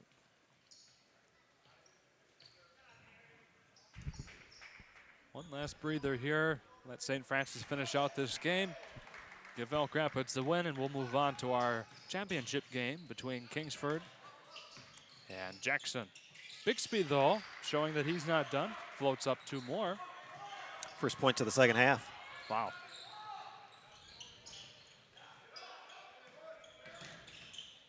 St. Francis, only handful of points here. Yeah, well, while we have that quick foul call, we want to give a shout out to our friend at Shelly Battershell at Century 21. Shelly, operating out of Antrim County, Grand Traverse County, Charlevoix County. Give her a call if you want to list or find a new property in any of these Northern Michigan premier spots to live. That's Shelly Battershell at Century 21 Real Estate. Also, while Stanfest takes this free throw and makes it, want to give a shout out to the Traverse City Cherry Capital Airport. Whether you're coming or going this Christmas time or New Year's or over the holiday period, Traverse City Cherry Capital wants to remind you that they are the premier destination to fly in and out of Northern Michigan. That's Traverse City Cherry Capital Airport. Visit tvcairport.com for up-to-the-minute flight schedules and details. So when you fly, fly TVC. They tried to leak Holser down, acting like he was on the bench, and they had him over here by the sideline. They tried to whip a long court pass, but it went out of bounds. So since it didn't touch anything, it should be Elk Rapids ball all the way back from where it was inbounded originally. 17 seconds to go in the game. Elk Rapids with it once more. The Cotterman over to Stanfest. That one will leak through his arms. Back to St. Francis for what we hope to be the last possession of this game.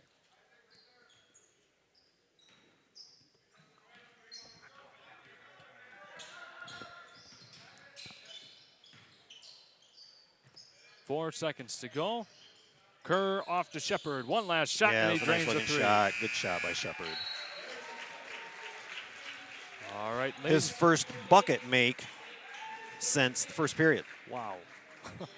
St. Francis was missing on his production for sure this afternoon, but with that, it'll be a 12-point win in favor of the Elks, putting them back above 500. St. Francis falls to 500, 2-2 on their record.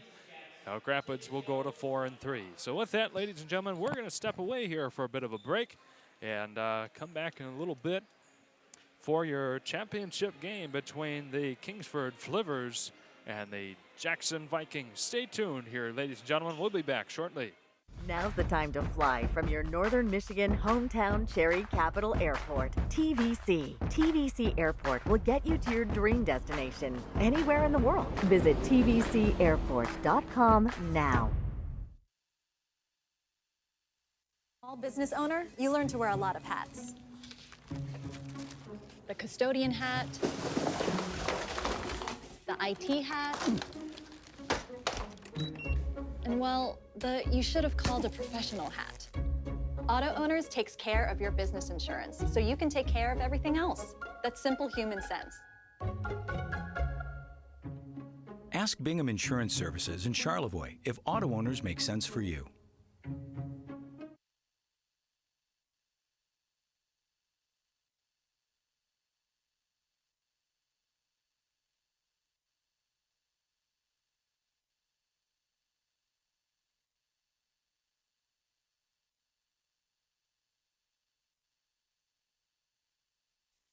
Unique gifts, home accessories, wedding items, and so much more. The Lake House on Bridge Street offers so many things to make your home or even your visit to Charlevoix that much more special. When you want beautiful items that reflect Charlevoix the beautiful, stop in or visit them online at thelakehousecharlevoix.com for your own keepsake and your own personal memory of Charlevoix. Outdoors? Do you like action, being part of a team, and big machines? At Team Elmer's, we're not just building roads and infrastructure, we're building dreams and communities. And as a 100% employee-owned company, we value every employee owner with a commitment to excellence and a culture where everything we do it with heart. Every day brings new opportunities for adventure. Apply now at teamelmers.com/careers and to be part of something extraordinary.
Small business owner, you learn to wear a lot of hats. The custodian hat, the IT hat, and well, you should have called a professional hat. Auto Owners takes care of your business insurance, so you can take care of everything else. That's simple human sense. Ask Bingham Insurance Services in Charlevoix if auto owners make sense for you. Twin Bay Dock's exclusive diamond pattern is stylish to complement your waterfront property. It's quality built to last a lifetime. Engineered to be stronger, our non-skid surface stays cool to the touch, and we offer a full line of dock accessories, including kayak and supboard racks. To see all we have to offer, visit our website to find a dealer near you.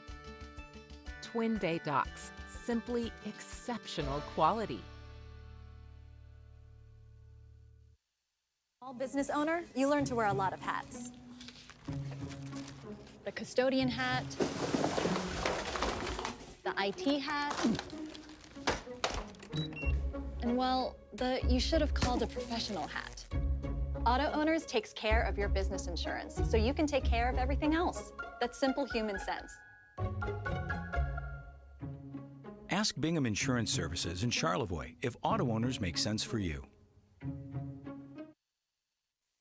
Unique gifts, home accessories, wedding items, and so much more. The Lake House on Bridge Street offers so many things to make your home or even your visit to Charlevoix that much more special. When you want beautiful items that reflect Charlevoix the beautiful, stop in or visit them online at thelakehousecharlevoix.com for your own keepsake and your own personal memory of Charlevoix. Outdoors? Do you like action, being part of a team, and big machines? At Team Elmer's, we're not just building roads and infrastructure, we're building dreams and communities. And as a 100% employee-owned company, we value every employee owner with a commitment to excellence and a culture where everything we do it with heart. Every day brings new opportunities for adventure. Apply now at teamelmers.com/careers and to be part of something extraordinary. Now's the time to fly from your northern Michigan hometown Cherry Capital Airport. TVC. TVC Airport will get you to your dream destination anywhere in the world. Visit tvcairport.com now.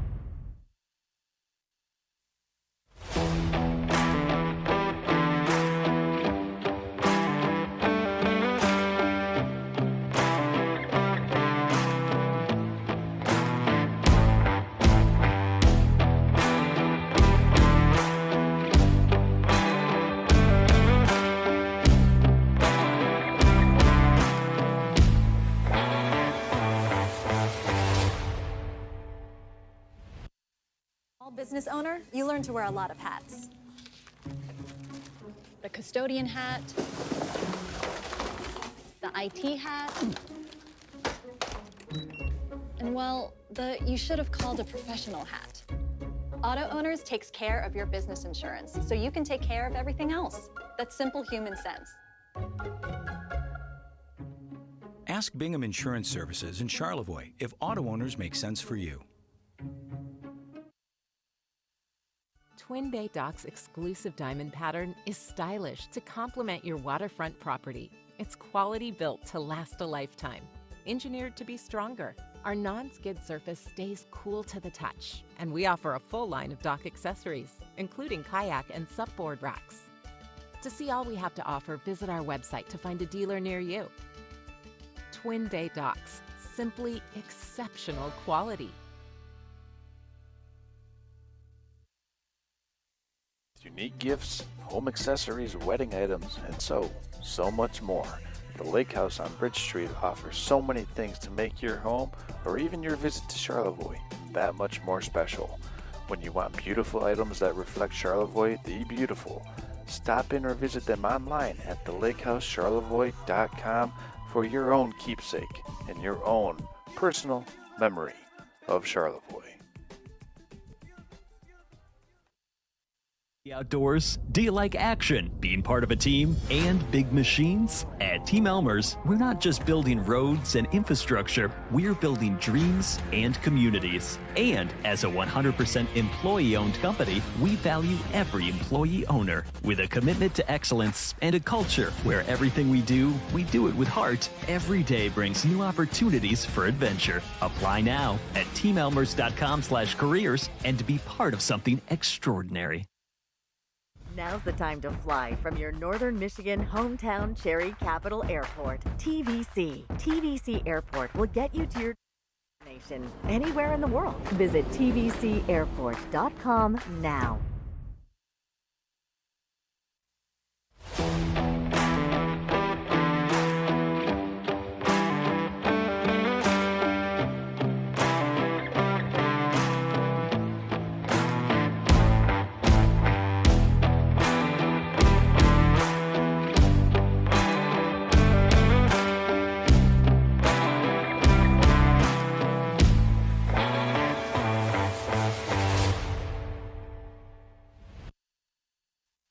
Business owner, you learn to wear a lot of hats. The custodian hat, the IT hat, and well, the you should have called a professional hat. Auto Owners takes care of your business insurance, so you can take care of everything else. That's simple human sense. Ask Bingham Insurance Services in Charlevoix if auto owners make sense for you. Unique gifts, home accessories, wedding items, and so much more. The Lake House on Bridge Street offers so many things to make your home or even your visit to Charlevoix that much more special. When you want beautiful items that reflect Charlevoix the beautiful, stop in or visit them online at thelakehousecharlevoix.com for your own keepsake and your own personal memory of Charlevoix. Now's the time to fly from your northern Michigan hometown Cherry Capital Airport. TVC. TVC Airport will get you to your dream destination anywhere in the world. Visit tvcairport.com now.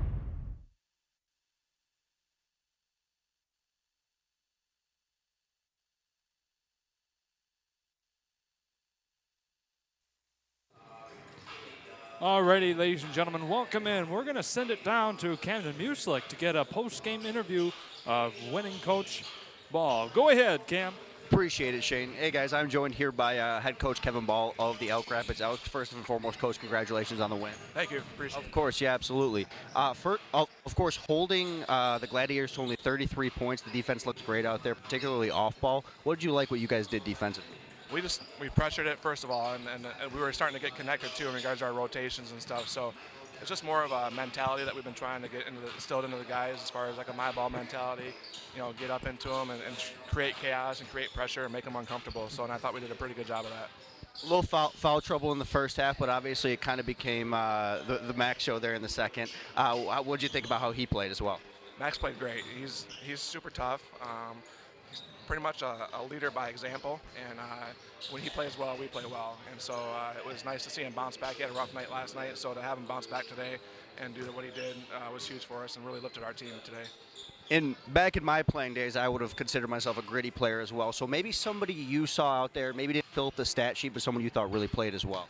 I thought Luke came in the first half and did really well for us. Got some couple buckets, which is out of character for him, but he can help us, and he's starting to understand his role, and he's doing a really good job of that. He's setting some good screens for us, and because of that, he's getting open, and we're making the right reads, and he finished today, so that was good. So he played well, and then again, like Mason Cannon came in, Braden Flutie, who comes in, he's like our defensive specialist, so he's not really asked to score too much, but his job is to defend, and he's going to be on every team's best player, and I thought he did a really good job on 10 today. Awesome, perfect. Well, there it is, ladies and gentlemen. Coach Kevin Ball, congratulations on the win again, sir. Absolutely, appreciate it. All right, thank you very much, Cam. Nice interview down there, and congratulations again to Coach Ball there for getting the second win here this afternoon. So we're going to go here, or I apologize, getting his first win in the second game they played. We're going to go in just a moment to our second game. We've got about 2.5 minutes to go. That'll be an action-packed one here between the Jackson Vikings and the Kingsford Flivers. We're going to step aside for one more commercial break and come back in about a minute and a half to 2 minutes. Stay tuned. Outdoors? Do you like action, being part of a team, and big machines? At Team Elmer's, we're not just building roads and infrastructure, we're building dreams and communities. And as a 100% employee-owned company, we value every employee owner with a commitment to excellence and a culture where everything we do it with heart. Every day brings new opportunities for adventure. Apply now at teamelmers.com/careers and to be part of something extraordinary. Now's the time to fly from your northern Michigan hometown Cherry Capital Airport. TVC. TVC Airport will get you to your dream destination anywhere in the world. Visit tvcairport.com now.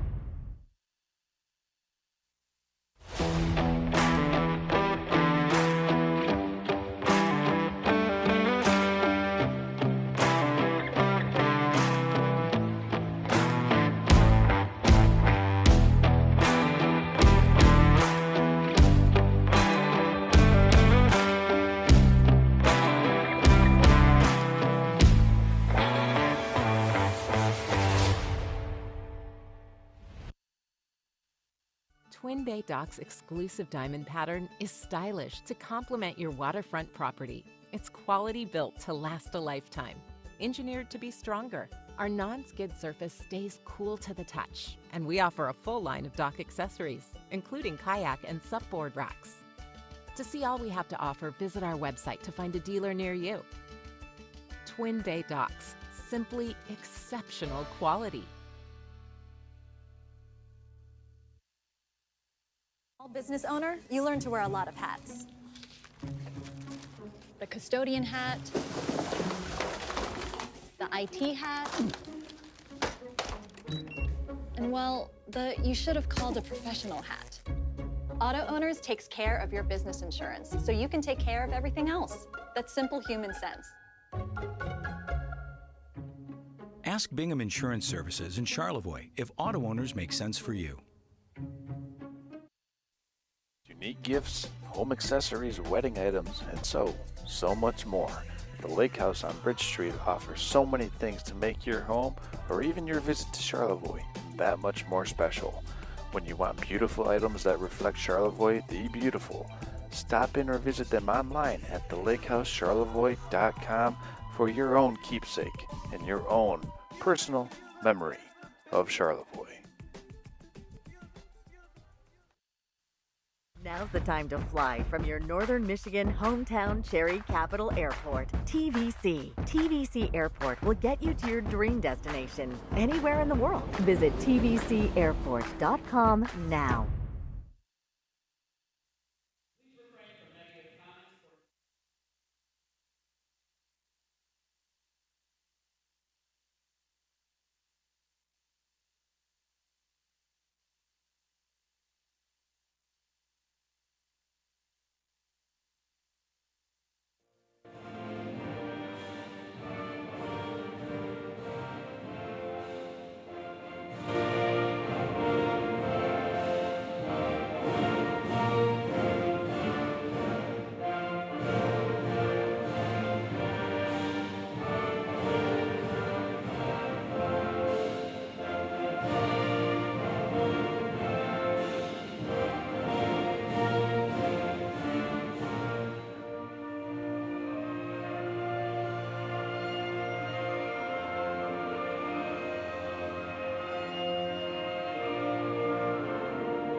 And here we are, ladies and gentlemen. Welcome in as we get ready to watch and call the championship game here at the Elk Rapids Invitational between the Kingsford Flivers and the Jackson Vikings. The starting lineups here, number 0, Trey Pierce for the Vikings. Number 1, Jaden Ramirez. Number 2, Amarian Moore. Number 5, Jaden Ross. And last but not least, number 10, Berkeley Drummond. Jaden Ross led them in scoring last night with 10 points. Very nice. Now back for the Kingsford Flivers, number 0, Owen Olkinen. Number 1, Matthew Sundquist. Number 4, Jack Kriegel. Number 10, Gavin Trevelyan. And number 20, Gavin Grondin. Gavin Grondin for Kingsford is the one to watch for that team. A lot of their offense and a lot of their play in general kind of goes through him. He had 21 points last night and very active on both ends of the floor. Both teams athletic. Kingsford able, as we saw, one dunk go in last night. Yep. And the Flivers love to go up and down the court, so this should be fun. I cannot wait for this game. It's a championship game for a reason, ladies and gentlemen. Buckle up your lazy boys, strap down on your couches, because here we go. We've got a fun one in front of us.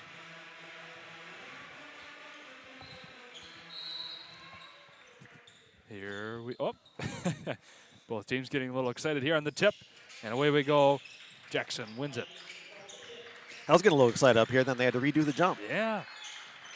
Ramirez off to Brown Abston here. He was a fun player last night to watch. Very good sportsmanship from that young man. This whole team was a class act last night against St. Francis. Yeah, and again, you'll get here a very active bench from the Flivers. Yep, travel.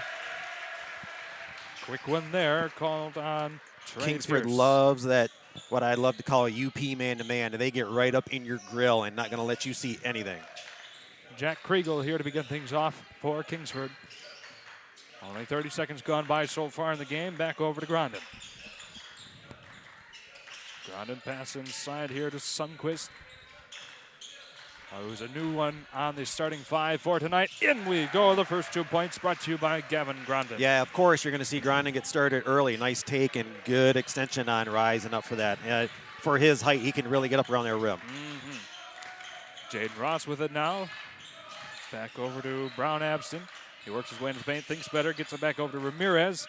Wanted to take a shot, gets it back over to Pierce. So far, nothing really past the free throw line so far for Jackson to get inside. That one flies over the head. Well, we've got a second at the out of bounds too. One thing to mention for Jackson, and Charles can mention this too, how young they are, as he did the interview with the coach after their victory last night. Yeah, 7 players that are either freshman or sophomore grade level, and we saw that right now maybe the youth showing up on back-to-back turnovers on their opening possessions here in this game. But they're starting out strong on the season, 4-2 for being so young.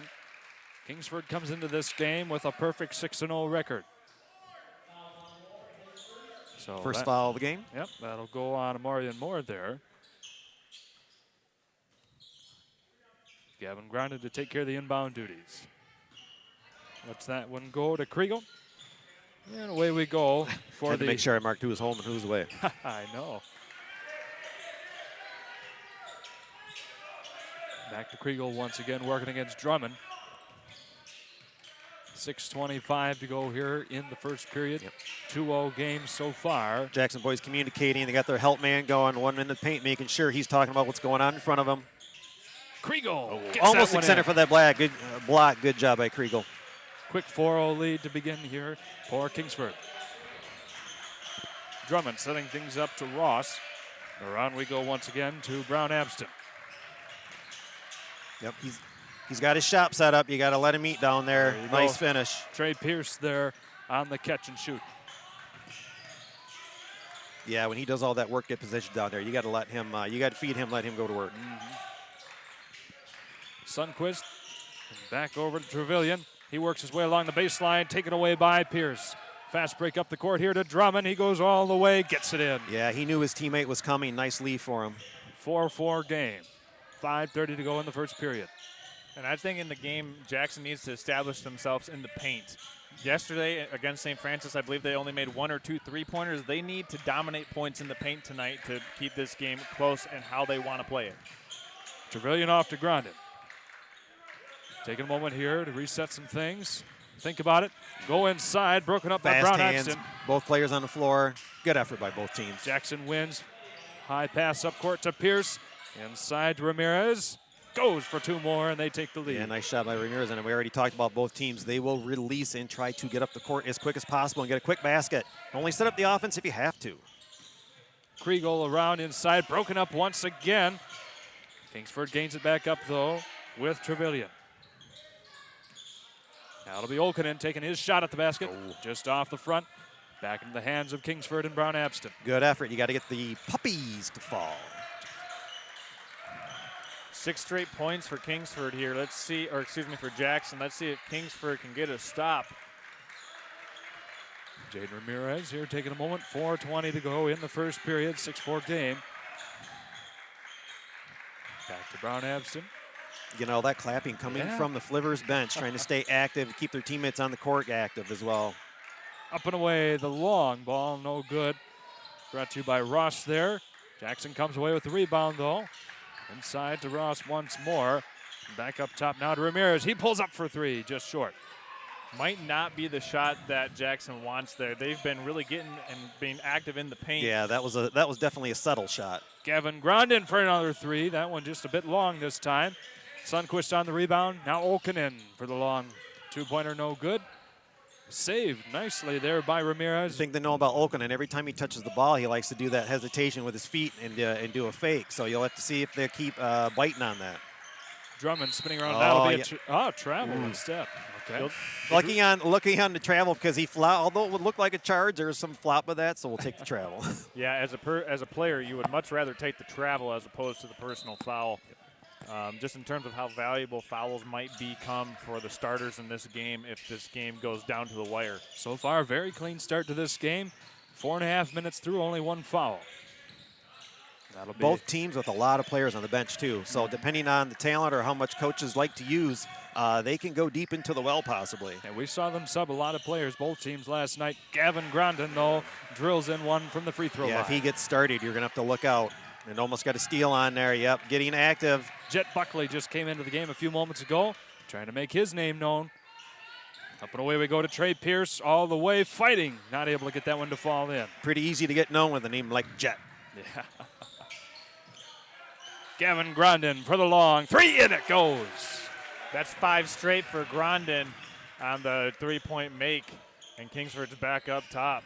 7-6 now the score, 2.5 to go here in the first period. And he has 7 of the 9. Yeah. Drummond off to Brown Abston. Thinking about it along the baseline, gets it back up top to Ross. That incessant clapping there from the Kingsford bench working here. Again, Kingsford active on both ends of the floor. A little frustration by the youthful team right now. All right. Got a couple subs for Jackson. Yep, we're going to take a moment to send it down to Camden Music real quick here. Camden, your thoughts so far in the opening 6 minutes of the game? And we're going to check in with Camden in a little bit. He's still collecting some stats down there after the first 6 minutes. And let's see if Kingsford can keep this 5-0 run going here. Yeah. We'll bring Camden back in here in just a moment. Had to get our receiver going again. No good there from Kriegel. He's used to making that type of move, just didn't get fall. You can tell he felt confident. Sean Terrell in the game now as well for Jackson. Another turnover here, 9-6 game for Kingsford. Grondin taking it all the way, draws a foul. Oh, he thought he was getting an and one, but he's got the foul out of it. That rolled. They almost did a victory lap, but decided to roll out. So now we'll check in with Camden Muselek after that near and one from Gavin Grondin. Camden, go ahead. Yeah, guys, as expected, it has been the Grondin show so far for the Flivers, absolutely. And if you're Jackson, like you guys alluded to, a lot of youth on that team. One thing you can't allow them to do if you are the Flivers is obviously get some of that confidence going. Obviously, a young team like that, the more buckets they get here early, I expect them to put up more and more of a fight. So if I am the Flivers, I definitely try and cut that off early here. All righty, thank you, Camden. The other side of this free throw, minute 4:47 to go here in the first period. 4-point lead so far for the Flivers.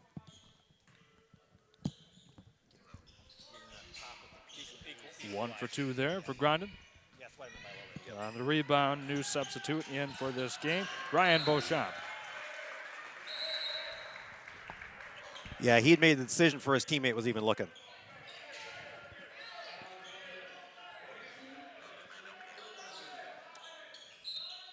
So another turnover here gets Kingsford the ball back. And ladies and gentlemen, if you're wondering what a flivver is, that's a term for an old car, as Kingsford was the site of a Ford motor plant close to 100 years ago. So they've kept that name in kind of tradition here. As Grondin goes up for the long three, just off the front of the iron. Back into the hands of Trayshawn Terrell. Something to watch about Grondin, when he doesn't have the ball, he is always ready to receive the ball. Yep. And if it is a quick pass and you're going to have a defender coming to him, he is already in his crouch ready to come up and finish that shot even. So good job by him preparing. Teammates got to give him the ball. Good attempt there by Trey Pierce. Met a couple of trees, though. Bit of a height mismatch here between the Flivers and the Vikings. Just under a minute to go, remaining a 10-6 game.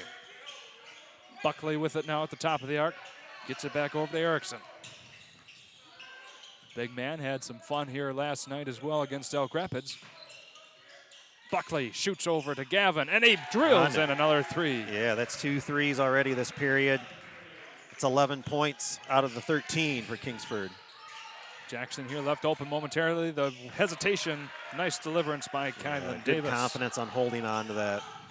Brings it back to a 5-point, 13-8 game. 24 seconds to go in the first period. Grondin off to Erickson. Two more. Good decision by Grondin. Almost like a 3-on-2, 2-on-1 type drill. He waited for the defense to commit. Easy pass for the bucket. Terrell and the rest of the Jackson Vikings crew. 10 seconds here. Up and away. The three ball off the iron. Picked up by Grondin. Ryan Beauchamp there on the attempt. Erickson here with the ball. Got to put it up. Powers it off the top of the backboard. Ladies and gentlemen, we've got a close one here, 15-8 as we go into the first quarter break. We're going to step aside for a quick commercial timeout. Be back on the other side of this. Now's the time to fly from your northern Michigan hometown Cherry Capital Airport. TVC. TVC Airport will get you to your dream destination anywhere in the world. Visit tvcairport.com now.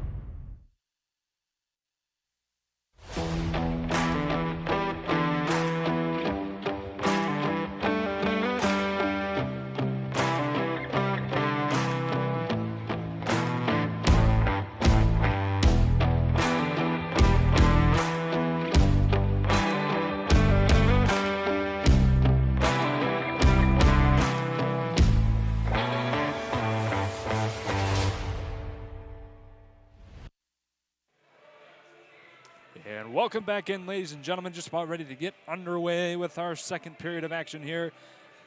Charles Trail, Jessica Alcorn, Camden Muslick, Eric Huffman, and myself, Shane Smith, bringing this one to you live from Elk Rapids in the first annual Elk Rapids Invitational in the championship game here this Saturday afternoon. Eric, any thoughts you have here as we get ready to go in our second period? Yeah, it's the Gavin Grondin show so far for that first period. Again, 13 out of the 15 points for Kingsford. Jackson only 8 points, but spreading the wealth as 4 players have each scored a bucket. So obviously you're going to have to rotate your defense and try to stop Grondin and make someone else beat you right now. So take care of Grondin. See if anyone else is good enough to take over that role of the main scorer. And if not, then it's your way to start clawing back. The hard part is it's hard dialing up pressure when you got such a fast team like the Flivers too. Yeah. Well, we got a quick turnover here, 11 seconds into the period. My apologies. It looks like it will stay with Jackson. Or the Flivers. My goodness. Kingsford. We're at Kingsford. Yeah, That's whatever. all right. We're multitasking for a minute. It's okay. Here we go back the other way.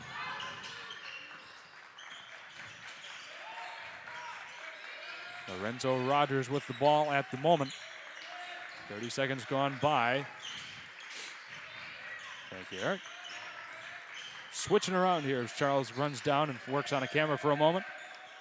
Nice hustle, good save, yeah. Grondin there. Find your man, reset. Sky high. Trayshawn Terrell with it. So far, 7-point lead that the Flivers have over the Vikings. Momentarily lost it there, Kylan Davis. Another poke by Buckley. We've got a timeout here. Coach Milton Barnes here says we got to talk about some things, boys. And again, even the Kingsford bench getting up and clapping. Your defense so stout and moving all over the place and not giving them any looks. Coach for Jackson has no choice but to call timeout. Let's regroup. Yep. So you've got a young crew here if you're Jackson.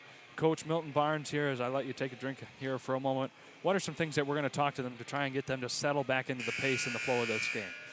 Well, the main thing I tell them is really don't know anything else outside of Gavin Grondin. Yeah.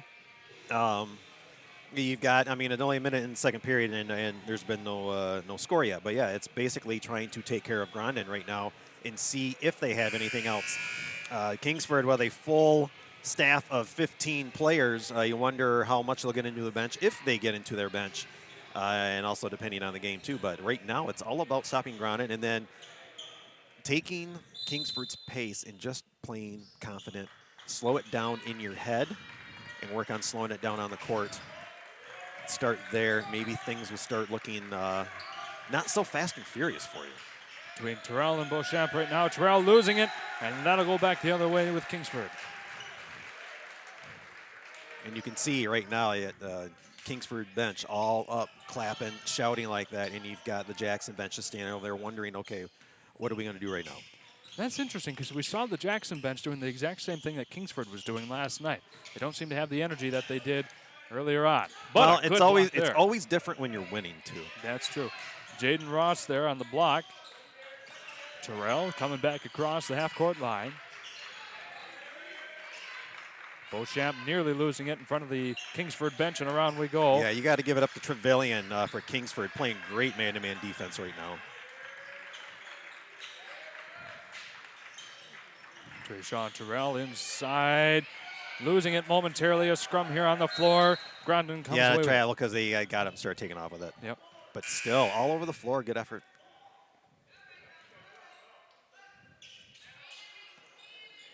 My, oh my. These type of games are so fun, let me tell you. Kylan Davis here taking care of the inbound duties. Mark Lenneman, one of the officials for today's game, underneath the basket right now. Long-time ref here in Northern Michigan.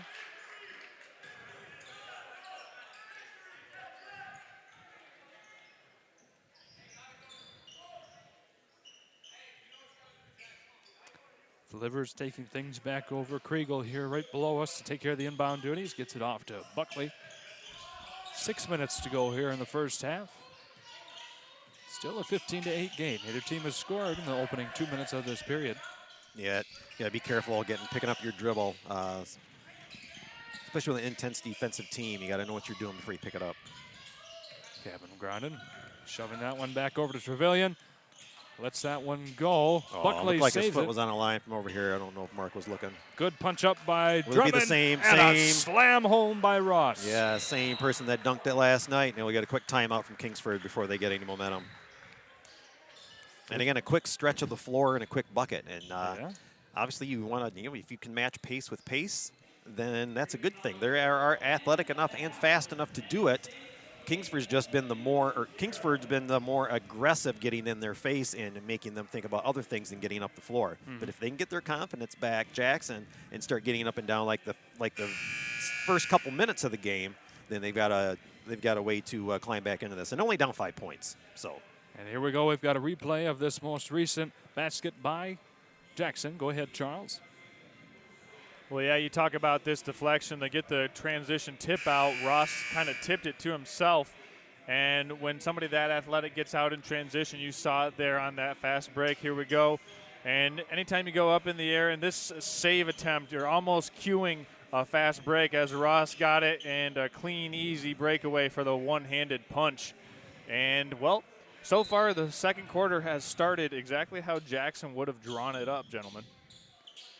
Well, let's see if they can continue this momentum, just as Eric said here a moment ago, or if this timeout kind of simmered things back down. As Jack Kriegel works against Takai Estwick. Just came in here a moment ago. A little kind of a different setup for Kingsford starting their offense. They've got Grondin starting out on the wing this time. Yeah. Trying to maybe work him into some other areas, take advantage of his offensive capabilities and not just be shooting from the outside the whole time. So Jackson gets it back in their control. Drummond saunters back across the line here. Kylan Davis looking for a man. Finds it in Beauchamp. Not able to get it up and in. Yeah, good position, just missing the puppy. Big man's got some hustle down there, that's for sure. Grundon lets it fly to Buckley, and around and up, no good. That's a shot he practices, but it wasn't made this time around. He didn't need to do it either. I thought he had the layup on that side, yeah. Another breakup this time brought to you by Kriegel. 4:40 to go here in the first half. Only a 5-point game, 15-10. KYP, you got to know your personnel defensively or the team you're playing against. Really, right now, Ross is the only shot blocker on the floor for Jackson. So yeah, the guy laughed at quick turnover. Sorry for walking on you. Yeah, no. I'm just saying that when you're attacking the basket, if you know who the other team has on the floor at that point in time, if Ross isn't in the paint, you don't need to do all the dipsy-do and the reverse layups because you're going to be able to finish that one pretty much unabated without the presence of a shot blocker at the rim. Yeah, and probably if they look from their scouting report last night and from early on with the first block early on in the game too, you know they're going to set up camp down there, look for those drives and look to shoot it out of this guy. Davis, Jaswick. Old man muscles, sorry about that. Berkeley, Drummond lets Nice one shot. fly along two there. And right now we're starting to see the depth on display for Jackson, being able to sub and have good quality minutes. I would imagine that their starters will be checking back in here maybe about the 2.5-minute mark of this first half. Well, it's back to a 3-point game. Berkeley over to Sundquist, who came back in, one of the starting five. Grondin here. Lets it go back over to Olkinen. See, and now Jacksonville with momentum, and now they're the ones on the bench with the clapping and talking about defense. Good observation there. Kriegel going all the way. Good block there by Jackson. Got caught up in the middle of nowhere, had to adjust. Not able to get that one to fall in either. Two straight missed easy shots here for Jackson. Yep. And Grondin didn't try to foul, he's just trying to be in the way, try to alter the shot. Berkeley Drummond providing pesky for Grondin there. Back to Buckley. 3:15 to go in the first half. Olkinen working along the baseline. My goodness, what a collision the thing there. I'm seeing too with the Flivers offense against Jackson is Jackson's going for pretty much every single pump, shot, and pass fake, and Kingsford's being able to drive and attack the basket with that. So keep your feet on the ground, you young kids. You know? Yeah, being able to punish bad closeouts is a good thing that good teams do well, especially attacking from the baseline. Well, I tell you what, for both of these teams, especially Jackson being as young as they are, only the third in the game for them. The second one going on Jaden Ross, who is probably one of the most impactful players. And not only that, but he was picking up on Gavin Grondin, and that was kind of the schematic adjustment that Jackson made here. Let's see if Grondin's able to free himself up here with the last 3 minutes in this half. Marion Moore back around to Jaden Ramirez, now to Berkeley Drummond in the corner. Inside Nice to Drummond, backdoor left cut. open, not able to fall in. Keep going back to Drummond. He's been pretty active lately. Yes, indeed. Good job there on the rebound by Takai Estwick to get the ball back into the hands of the Vikings. 2:40 to go in the first half. Drummond once again gets tripped up, back over to Ramirez just in time. Around we go to Davis, no good.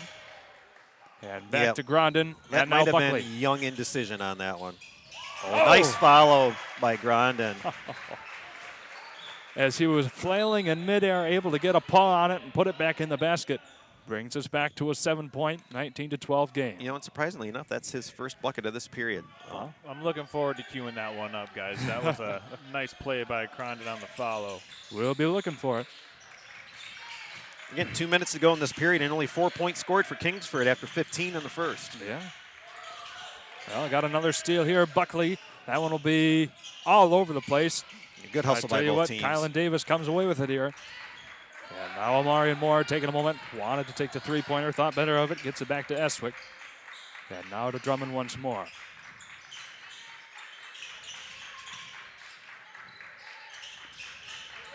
talking about Grondin's defensive position. He's actually staring at his waist. The ball can move all over the place, but his waist ain't going nowhere. Drummond short on that three-point attempt.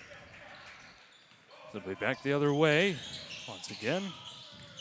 Kingsford with a 7-point lead. A nice stop left-handed there. hook pass for a turnover. Yep. Ramirez working all the way, loses it. Nice strip. Yep. And they'll be staying with the Vikings. And here's that play earlier that we talked about. You saw the Grondin play. Yep. And we're going to pull that up here real quick. Give it the last couple seconds of it.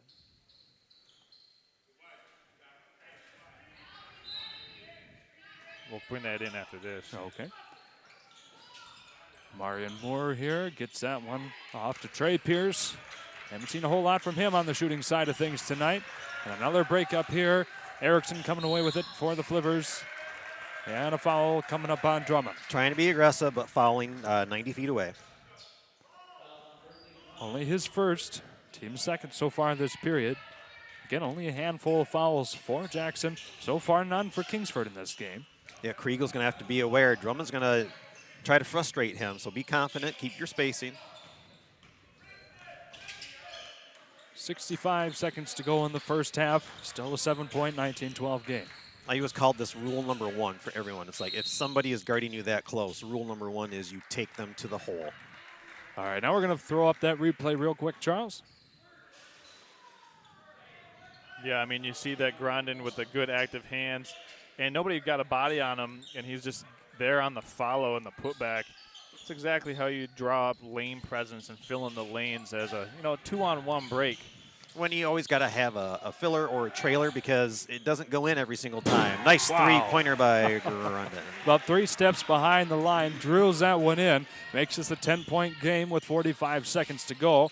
Also of note, Marion Moore picks up his second foul just a moment ago as he passes that one off to Takai Estwick. That one off the heel. Another interesting stat, unless my score sheet's wrong, not a single foul for Kingsford this half. No, you're exactly right.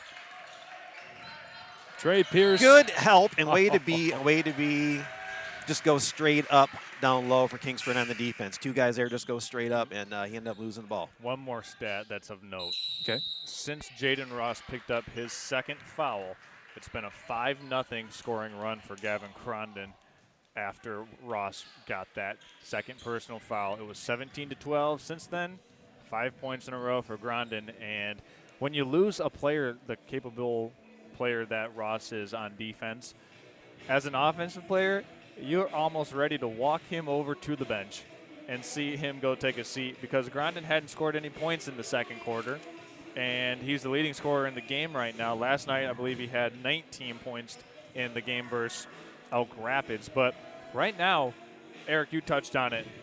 The Flivers haven't fouled in this first half, and Jackson last night against Traverse City St. Francis took 23 free throws. So when you're not putting a team who doesn't have a great ability to make perimeter jump shots to the free throw line, it's going to be really hard for them to score. Just because, just simple math and statistics, right? If they're not going to shoot a good percentage and you're not going to put them on the free throw line, then the only answer for them to get baskets is offensive rebounds, which Kingsford has been doing I would say playing right on par with Jackson on the offensive and defensive glass. Yeah, for Kingsford, it's the we've talked about it before. We talk about 70% of your points are done within the free throw line, extended into the paint and whatnot, and 30% from the three-point range, unless you have a specific three-point shooting team. So if you want to take care of those high percentage shots, make them prove it from the low percentage, and then if they're that good, then you can change it up from there. But don't give them any easy points. Well, let's see if Jackson, no, they're not going to here. And getting back to what I said about rule number 1, they got both these teams, they want to play in-your-face defense, almost like you're wearing their jersey. And if you've got a good guard and they're going to play you like that, rule number 1 is you take them to the hole because you're going to get them out of position with a good, quick first step. And then they're either going to foul you or they're going to have to help and recover. Kriegel off to Grondin, in and out. Wow. That was halfway down. Yeah. And another powerful pass here. Gathered up just in time by Davis. Long three, not able to make it in time. Ramirez put that one up, so it will remain a 10-point game, 22-12.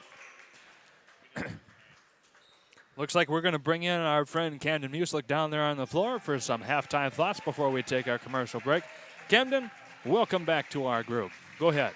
Yeah, absolutely. And for Kingsford, sort of as was predicted, it has indeed been the Gavin Grondin show. I believe, according to my count, he has 15 points, nearly 18 there to end the half. He's looked great, not only obviously scoring the ball, which is sort of the gaudy numbers that you get. He's looked great passing. He's rebounding, he's been excellent. He's a smart defender, and he does make the right pass nearly every time. So really a great game for him so far. We definitely need Jackson to tighten up on him in the second half. All right, thank you very much, Camden. So with that, ladies and gentlemen, we're going to step aside here for our halftime commercial break. Come back as the three amigos up here will have some thoughts and words about this game so far. Go ahead, Charles. We'll be back.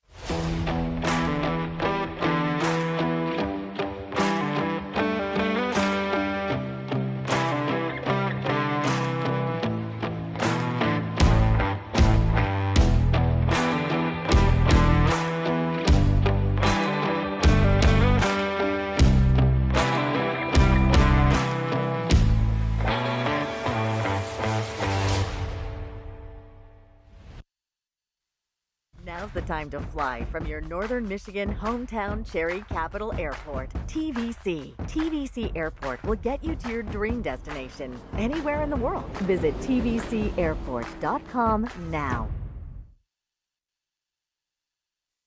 Unique gifts, home accessories, wedding items, and so much more. The Lake House on Bridge Street offers so many things to make your home or even your visit to Charlevoix that much more special.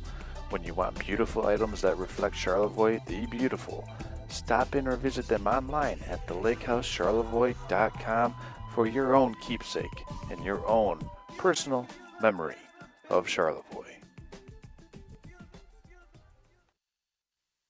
Now's the time to fly from your northern Michigan hometown Cherry Capital Airport. TVC. TVC Airport will get you to your dream destination anywhere in the world. Visit tvcairport.com now. Twin Bay Dock's exclusive diamond pattern is stylish to complement your waterfront property. It's quality built to last a lifetime. Engineered to be stronger, our non-skid surface stays cool to the touch, and we offer a full line of dock accessories, including kayak and supboard racks. To see all we have to offer, visit our website to find a dealer near you. Twin Bay Docks, simply exceptional quality.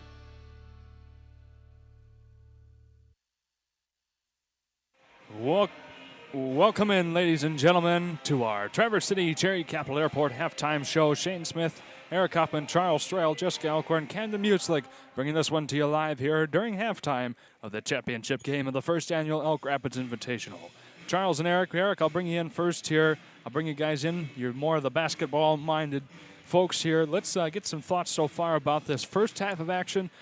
Kingsford up 22-12 over this younger but still very powerful Jackson team. We were just talking during the break before coming back in how Kingsford likes to generate offense. They want to play fast and they want to get a shot off and not waste any time unless they need to. Then they'll sub an offense, try to work on something. But they want to try to get down and get a good quality shot off, get back, either getting some pressure or get back into their defense. They're a team that probably likes to play spend more time on defense than they do on offense. So at the other end of the court, you've got Jackson, who's had problems generating offense and looking for and so they've been wasting more time on offense trying to figure out how to score. And for the most part, for Jackson, you've got to figure out the Grondin problem. 18 points in the first half. Granted, he only had 5 in the second period. So good job with that in the second period. Yep. And if you've had a strategy for that, keep going with that. Otherwise, on the other end, you've got to generate some offense and start playing more confident on the offensive end. You're going to have to get some steals and force the running game maybe a little bit. You are a nice athletic team. You shouldn't have to spend half time at one half of the court. Get this thing going and let's have some fun. So far, the biggest problem for Jackson has been a lot of errant passes that we've seen so far, especially on the offensive side of the court, that has allowed someone like Kriegel and even Grondin, and you can't forget Gavin Trevelyan as well. He's had some good defensive minutes as well so far in this game. Allowed them to kind of break things up and get it back down their end for a quick score. or at least to bleed a lot more time off the clock. So that'll be something that this younger team, again, most of them are sophomores, a couple juniors, some freshmen on there as well. So Coach Barnes has a lot here to work on as time goes on, but he's got a great skill set with this team ahead of him, a lot to be proud of. Kingsford just so far the more experienced, stronger team of the two, but there's a lot of time left here. It's only a 10-point game. We've seen bigger comebacks so far in this tournament. But in the meantime, we're going to send it over here to our coach cam. Looks like Eric's got something drawn up for us. Well, we're just going to talk about enforcing a running game or whatever. And something we used to do is something I just called the fly. Yeah. After any type of make, whether it be in the game or after a made free throw that the opposing team did, we always try to enforce the running game. We want to wear the other team down. And you don't have to do it with just a press. You can do it with just trying to get up and down the court as quick as possible, and especially if they're playing man-to-man. If you've got people getting in positions where you're advancing the ball as fast as possible, then you're going to tire them out even more. And I've said repeatedly, two good passes to get the ball down the court quicker than 2 dribbles. Mm-hmm. So this is just something I just set up around the free throw line because you never know the circumstances where players are going to be. So I just kind of pretended like a shot went up and all these players around this area. So you have your people play assignments. You have somebody that's designated to take the ball out of bounds. We'll just designate this person for it right here. And then so then what happens is you have your designated assignments. If the shot goes up, you go make your contact with your player. And then once you know, say the ball's coming down over here, if you know you're not going to get the rebound, have confidence that your teammate is and get in position to go for a fast break. But right now we're going to go on that the ball is going through the hole. So when the ball goes through the hole, this one's going to get it and quickly going to inbound it to this player. And as they're running to get the ball and this one's coming out, this one's then sprinting to about the 28-foot mark in between there and half court.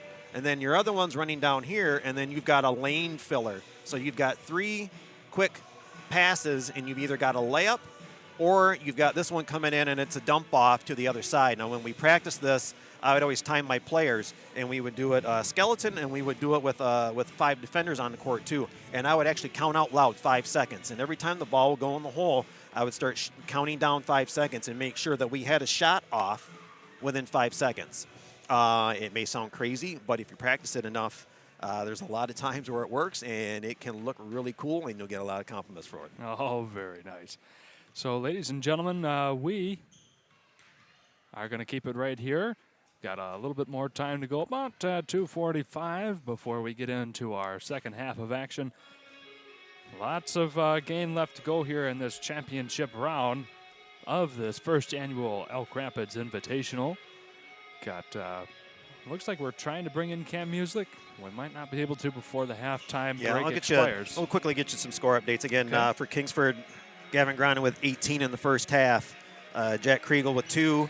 And Owen Olkinen with 2 made free throws in the first half. Ford Jackson, Trey Pierce with 2, Jaden Ramirez with 2, Jaden Ross with 2, Berkeley Drummond with 4, and Kylan Davis rounding out the scoring for Jackson with 2 points. Wow.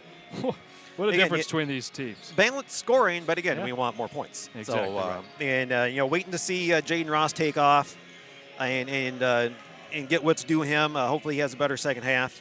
And figure out the Gavin Grondin problem for Jackson on defense. And then for Kingsford, let's see, trying to look at the scores from last night and trying to see who else contributed last night besides Grondin. We also had Morgan Slick had a nice game last night with 2, 4, 6, 8. He had 10 points last night, so it'll be good to see some action from him. Jack Kriegel with 9 points last night. So again, just looking where's the other offense going to come from because we haven't seen it yet today.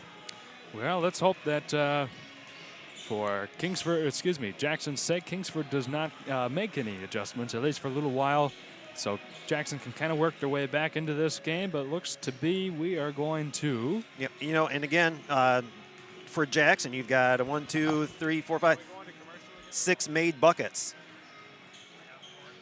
And it's probably that's probably almost 2/3 of all the made buckets you had last night because, like Charles reiterated earlier, they shot so many free throws. Well, you're not getting to the line today, and so you're not going to be generating those free throw or extra points that you would have gotten yesterday. And so you've got this, so you have this gap in the score of 10 points. Yeah. Well, let's see what happens here, Charles. It looks like we're going to send it away to one last commercial break. There we are. And thank our friends at Traverse City Cherry Capital Airport for providing this halftime show to you. We'll be back in 15 seconds. Stay tuned. Now's the time to fly from your northern Michigan hometown Cherry Capital Airport. TVC. TVC Airport will get you to your dream destination anywhere in the world. Visit tvcairport.com now.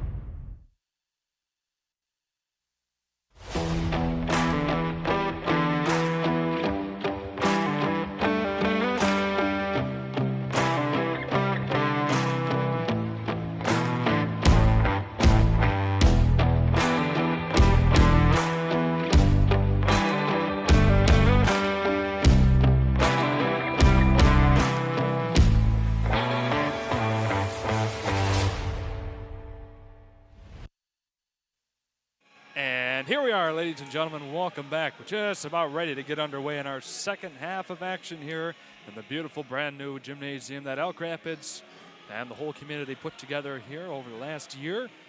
Beautiful facility here to host a wonderful tournament that this has turned into so far in our championship game between the Jackson Vikings and the Kingsford Flivers has become into about a 10-point differential here coming into the second half. So we'll see what happens as the atmosphere quiets back down and we get ready to play. Kingsford will have the ball to begin. Nice quick look down low, yeah, from the backside to the offensive side. Nice job. Exactly what you were talking about just a few moments ago in our halftime break. 3 passes in a bucket. So good start there for Kingsford, extending this lead now to 12. Yeah, if you're just going to stand out there and dribble, I'm just going to stand there and say, okay, I'll wait for you. Drummond not able to get the three. Oh, I got pushed off from behind. Yep. That was Sundquist a moment ago on the opening shot for Kingsford. I think that was Trey Pierce. Yep. Yep. Oh, that'll be, yes, Trey Pierce. I think it's his second. Maybe not. Well, we'll call it the first for right now. See if there's any change on the board. Warren Oakland in here with the ball. Working his way around the arc. Ooh. Yep, another foul coming up. And that'll go against Amarian Moore. That'll be his third.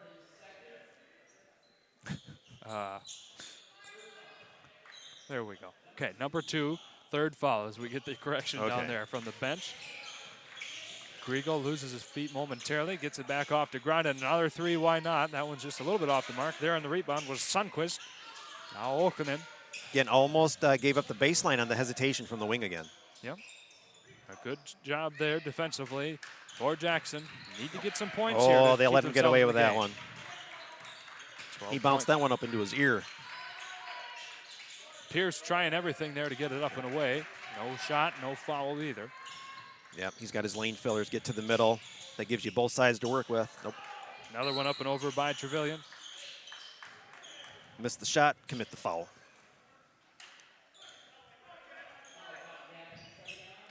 So that'll be his team's first foul this entire game.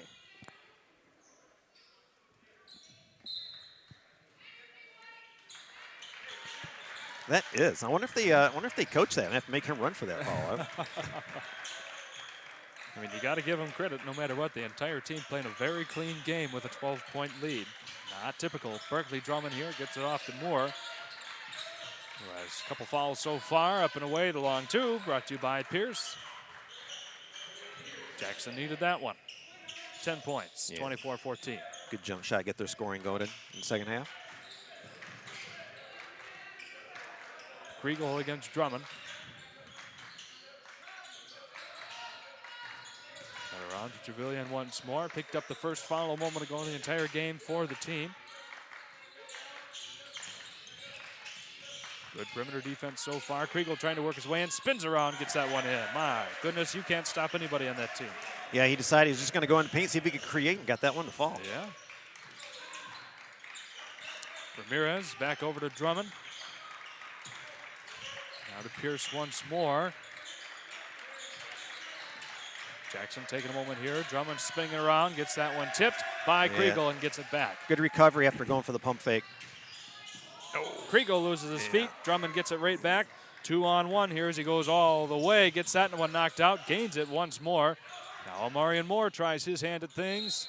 Up and off the glass and gets the foul. Lenneman's giving him the and one. What a possession that was. That'll be Olkinen there, picking up his first. Yeah, it was hard to gauge on that because his 2 steps were so staggered. You didn't know if he was going to get the foul, but they allowed him to go up and get the foul. Ja'Kai Brown-Abston coming back in after quite a while there on the bench.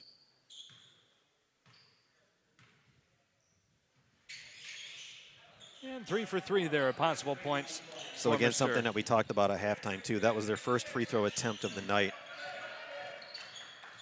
3 possession, 9-point game so far for the Jackson Vikings. Buckley with it now. Shoves it back over to Trevelyan. Jackson's they need to have the confidence they had last night and look to attack, get some fouls, get to the line. You are decent from the free throw line. It can help you come back. Good steal from Amarian Moore here. He stops right there, gets it off to Ramirez for the 3 ball. Just a bit short. The attempted rebound. And it'll stay with Jackson momentarily. Takai Estwick on the initial rebound there. Yeah, got to be careful with that skiff pass against Kingsford. They're looking for it. Nice take. Yeah, Jamarian Moore, a good finish there. Okay, back to a 7-point game. 5-0 run now for Jackson. Down Moore by as seems much to as be 12. playing with confidence right now. 5 points this period. Grondin left open for another 3. Ganks it in. My goodness. 21 for him now. You leave him open, you're going to pay for it. Yeah, I think he's only 10-point missed game. 1 Yeah. from out there. What we saw a few minutes ago. Brown-Abston off to Moore. Inside to Pierce, looking for someone. Dumps Yeah, it Ramirez had good position down on Grondin. Maybe attempt that one. Nice take. Couple of lanes found by now Brown-Abston. for Jackson. Still hanging around in this one. Down 8, 29-21. Again, they're 3:45 looking go in to the third. attack now, not settling for the outside. Oh, another 3 put in by Owen Olkinen. All right. He says, watch this. Yeah. His first bucket of the night. Yeah. That's Ramirez, spins around, left open. That one falls well short. He's out of position, falling away. Yep. Yeah, he missed all 3 Fs on that one.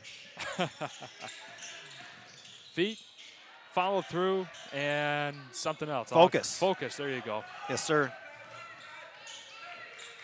Trey Pierce working again. It's hard there, Trevelyan. Yeah, he's been active all game long on a one-on-one defense. Moore saves the possession. 3 minutes to go in the third. The 9-point game, 32-21. Moore with the little hook inside to Pierce. Gets that one up and off the far side got of the up rim and through a out. crowd. Thought that one was going to fall. You can't worry about it. Now you got a little contact. Can't worry about it because Kingsford's not going to wait for you. Another missed shot there. The putback is good and the end one by Sundquist. Barely extended and was up there long enough to get that tip off and was able to get the end one too. The biggest lead we've seen so far, 13 points, 34-21 for Kingsford. Foul was on Brown-Abston, his first.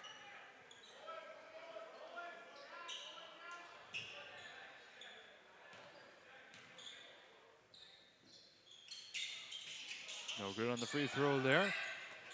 Bringing it back down to earth, Jaden Ross. Nice athletic rebound by Ross. Long 2 there, falls well short. Put up by Takai Estwick. Yeah, a couple of them almost looks like they're arching their back and leaning backwards when they're coming up to release that ball. So that's going to take away a lot of strength from your arms when you've got to follow through half your body to release that ball.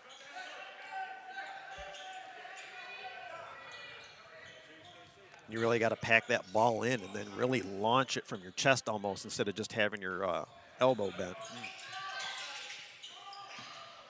Here we go, Grondin getting that off to Erickson. No good, boy, the board wobbled there. As Ramirez goes back the other way. Yeah, Ross was worried about getting the ball and not worried about getting the man, so he made the right decision getting the block. Nice shot. Yes, indeed, good floater there by Abston. 34-23. Oh, collision there between Brown-Abston and Estwick. Tried to get a little too fancy. You had a 3-on-1, and we settled for a behind-the-back pass that dribbled over here and went out of bounds. That's one of those as they're coming down the floor. I'm like, hey, you got 21 points tonight. let's take care of the ball. Yeah. Jackson needs to capitalize on this one. Minute 50 to go in the third, down 11. Gotten as close as 7 here a few moments ago. Ja'Kai Brown-Abson with it now. Working his way into the paint. Thinks about it, puts it up. Calling the travel first. Oof, that'll hurt. That was really close, though. Yeah, Charles is giving me the close look. He's right. But again, they're looking to attack, not settling for the outside. And they're starting, they're going to come up. Coach is going to start talking through trying to go up. Let's try some pressure again since we got it down to, 11 points? Yeah. And that one just a little bit too much for Alexander Erickson to handle as it was flying right for his face. So we'll go back the other way with Jackson now. Quick turnover. Another period to go. Minute and a half to go in this one. Down 11. Attack the basket. See what you can get. Lots of game left in this one, ladies and gentlemen. Jaden Ross gets that one up to, broken up there once again. Ja'Kai Brown-Abson, just too much there with the double pressure. Yeah, they do a good job of communicating and helping. And then they, and after they help, they do a good job of making sure they're in position to not foul and then recover if a pass happens. Erickson lets that one over to Grund. Oh, my Yeah, gosh. I want to call that tired defense. He got caught with the screen and decided to go underneath and just kind of stood there and decided to let him get that shot up instead of running out at him. 5 made threes for Grondin this evening. Another missed 3 there by Ramirez. One of the only 3-point shots And they'll that get the reach from behind. come from Jackson has been from Ramirez so far this afternoon.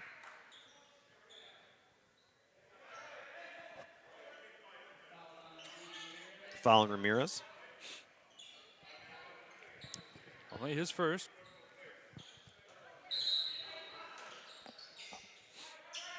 Grondin to Erickson, back around to Trevelyan. That was Ja'Kai Estwick trying to break things up. Buckley lets one fly. Nice looking three-pointer. He was set up because he knew on the drive that somebody's supposed to be open. He just sat there and waited for that kick out. 4 made threes this period. Open this up to a 17-point game. Long 2, well short once again from Ross. Jackson on the rebound. Good run down by Davis. Yep. Ja'Kai Brown-Abson loses it again as he tries for the basket. Back the other way with Trevelyan, floats it up and no good there on the layup. And that will be the end of the first third period. We are going to send it down once more to Camden Music. Cam, what are your thoughts so far in the opening 8 minutes of the second half? Go ahead.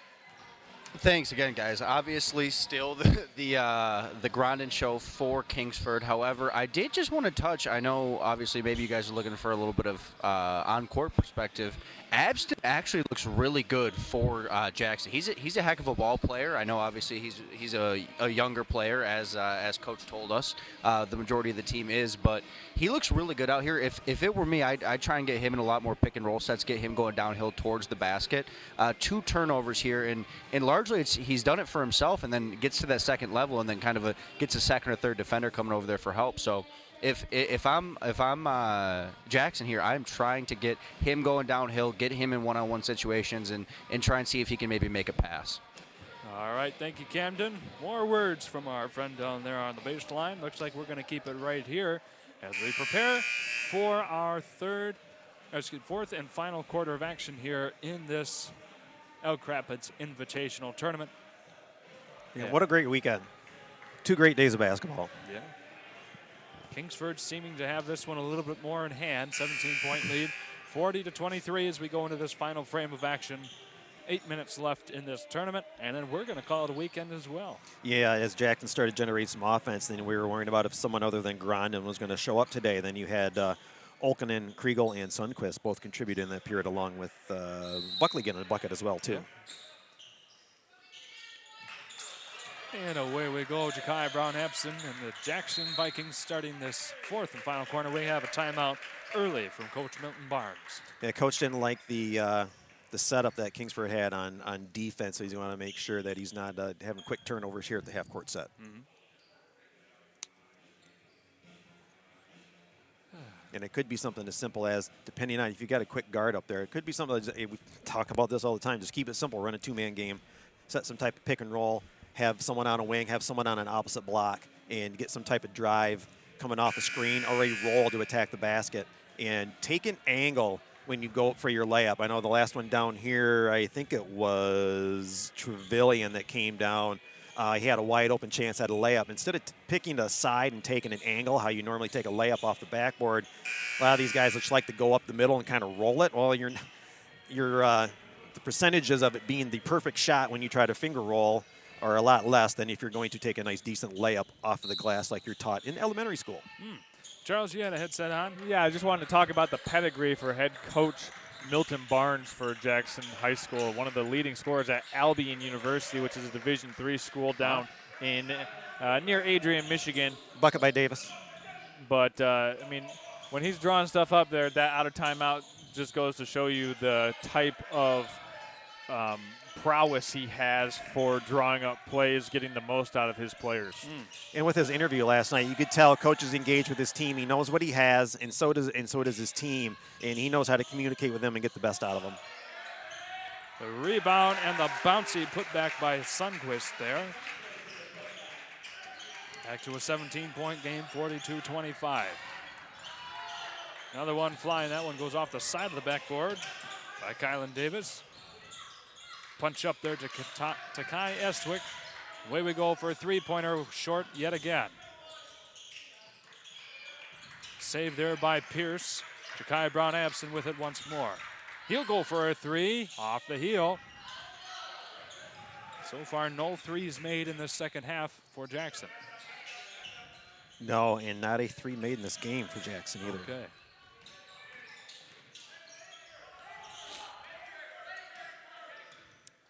Trevelyan off to Kriegel.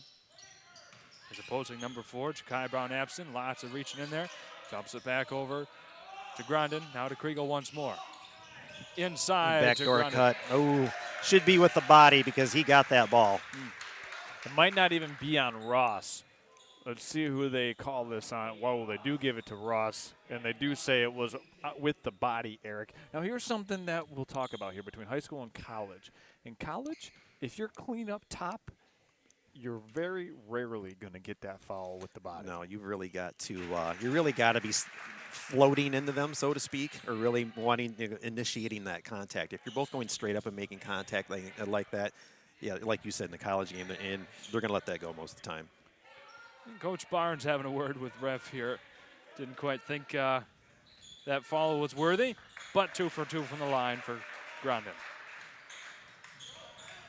Well, that's one of the things where you've got two really good athletes. You understand why the officials make that call to protect both of the athletes that are airborne in that play. Yeah. However, I think, as long as legs don't get tangled up in midair and it looks like both players have a clean, safe landing, I think you're good to have that be a no call. Around the perimeter we go. Jaden Ross thought better of it, gets it up top to Pierce. No good. Big bouncing there. You got to think one will fall in for Jackson at some point here. 0 for 500 from the three-point land. Grondin was past half court, so he was open. Yeah, right. Well, Jackson didn't do a good job of picking him up in transition. He had the ball, gave it up, and then got it right back. Got to find him, as he's the most dangerous man on the floor. That one just off the heel as well from Should be opening. Jackson ball. Yes, it will be.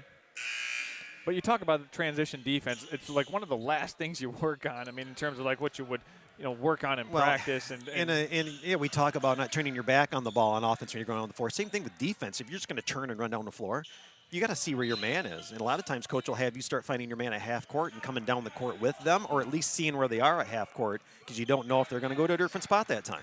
You can't just turn around and sprint down to your position, so to speak. 5:15 to go in the game. Sky Eswick with it here. Finds Ross once more. And an interception by Grondin all the way in the goals. And we've got a 21-point, 46-25 game. Jackson slowing down a bit. You can tell these younger players. Yeah, and again, I don't know. I don't know if we had talked about it again or not, but Charles, you tell us again how young this Jackson team is? 7 freshmen and sophomores combined on this roster, so a lot of youth. Future looks bright. Oh, goodness, does it ever. And the type of things like you're playing a team with a great team, a team that went to a quarterfinal last year. And I think this Jackson team, if they can improve their perimeter shooting and improve their connectivity defensively, I think there's a lot of growth still for this season alone. Oh. Yep.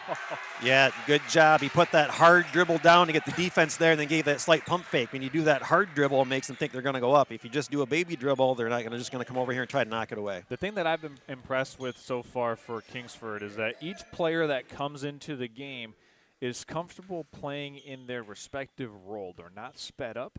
We saw it right there by Erickson. He caught it, took a drop step, one power dribble, did not rush it. He knew he had two guys on his back, so he gave the shot fake and drew the foul.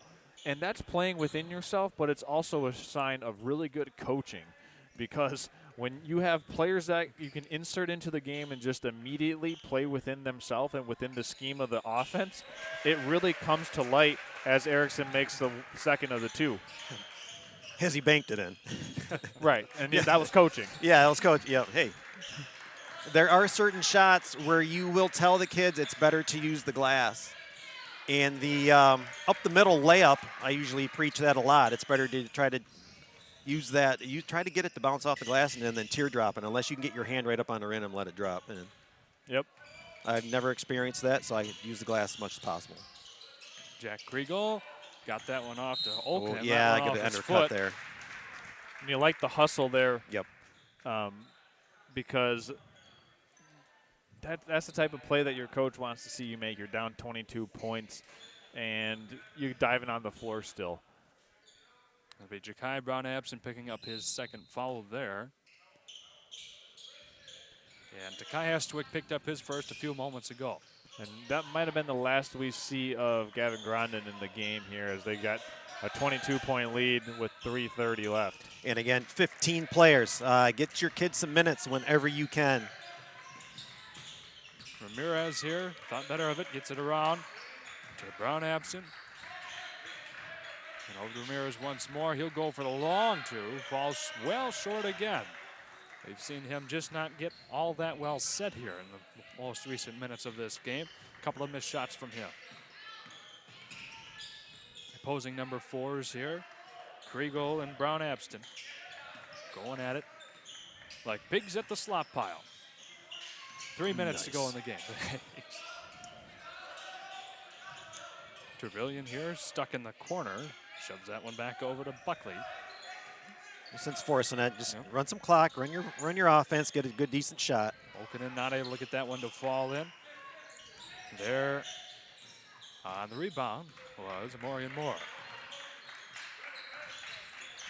47-25, 2:35 to go in the game. Up 22, and you have Kingsford's bench still clapping. Yeah. Egging their teammates on out on the court. Pierce back to Moore. He'll work his way inside. Oh, nice take. Back to a 20-point, 47-27 game. Kriegel off to Buckley, and we'll have another foul coming up here. You want to remind everyone, coming up after the presentation of the first annual Elk Rapids Tournament Trophy, we'll have an interview with the winning head coach, so stick around for that. Camden Museleg will be taking us courtside for that interview. Should be a fun one. Don't we have something extra special coming up in the next week, too? Something, a very unique experience for Next Level Broadcasting? Yeah, we got a fun one next Friday. We'll be doing the 3rd annual Gaylord St. Mary alumni basketball game. And then next Saturday. That's what I was talking about. Yeah, we'll be going down to Aquinas College when Traverse City St. Francis will take on Adrian Mason, as there's a nice stick back inside for Jackson. But yeah, next Friday, Saturday, we got a good lineup on tap for everybody. And especially you want to tune in to that Traverse City St. Francis versus Adrian Mason live from Aquinas College. Our broadcast coverage will start at about 12:45. Actually, a little bit before then. Tip-off is at 12:45, and then we'll proceed to hopefully deliver an excellent game from Aquinas College down in East Grand Rapids. Timeout by Kingsford right now. So, yeah, obviously really cool to be able to go down there. My I'm familiar with Aquinas. My daughter played 4 years of hockey there. Wow. Was senior captain, led the league in scoring her junior year. I think it was coming out of COVID for their COVID season. So yeah, great experience down at Aquinas. Nice to get back into their gym and do a unique broadcast. That'll only be the second time Next Level has been in a college setting. Charles, you were up at Northern Michigan way back when St. Mary made a state playoff appearance. It was actually a 2021 our game was at Michigan. Northern Michigan University, and it was not St. Mary, it was Johannesburg, Lewiston. Joburg, okay. And they took on the now famous school from the Upper Peninsula, Iron Mountain. Oh, yes. And, well, let me tell you what, that was a fantastic game. It was determined on a field goal that Iron Mountain missed. It was like a 46-yard field goal to win it. They were down by 2, and Joburg ended up winning by 2 in that game. Nice design play by Kingsford. And a two-handed dunk by Grandin to finish off his day. Grandin was not done. He had to slam one home once more before taking a seat on the bench.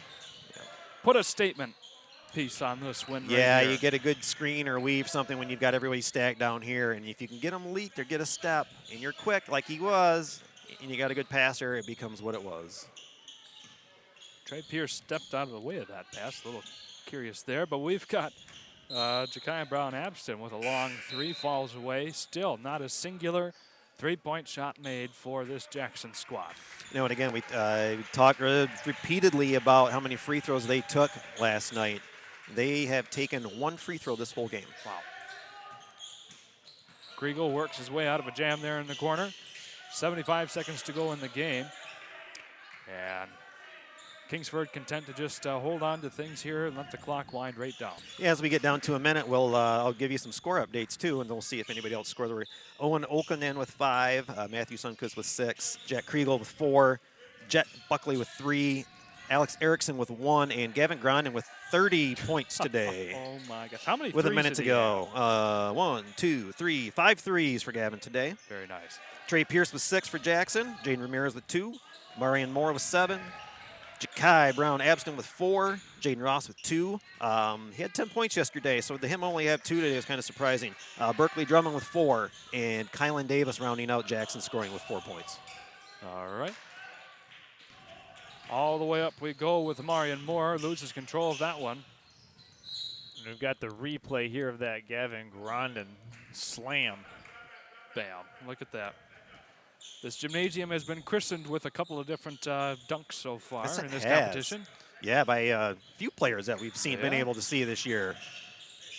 I think Mr. Plamondon from Glen Lake put one down in this gym. Yes, he did. Yeah, with 10 seconds to go, looking to have the last possession here as Marion Moore goes all the way up, not able to finish. And that'll... 2 seconds to go.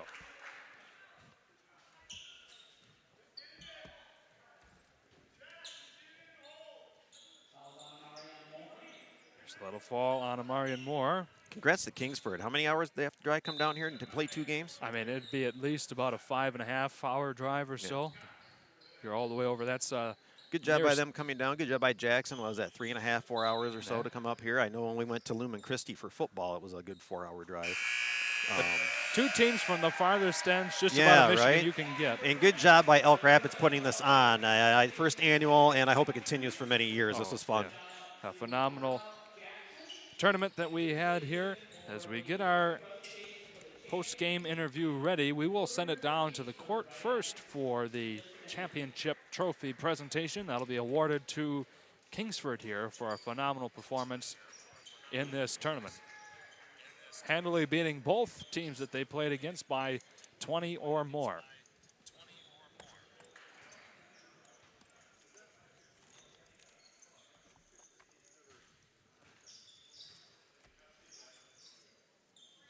Thanks to Elk Rapids again for their hospitality to be able to come down here and set up and actually be able to leave our setup here. And probably the greatest internet we've had in northern Michigan through both seasons so far. Yeah, over 600 megabit upload speed for our internet here, so we have to thank them so much for providing wonderful resources for us, not only the internet, but the facilities up here. Yeah, I mean, it just goes along with their new facilities, too. The weight room's spectacular. This gym is amazing. And, again, great job by the community. And there we go, 2 youngsters taking the Elk Rapids Invitational Championship trophy to this very deserving Kingsford Flivers team. It's so cute to have the 2 little ones go get it.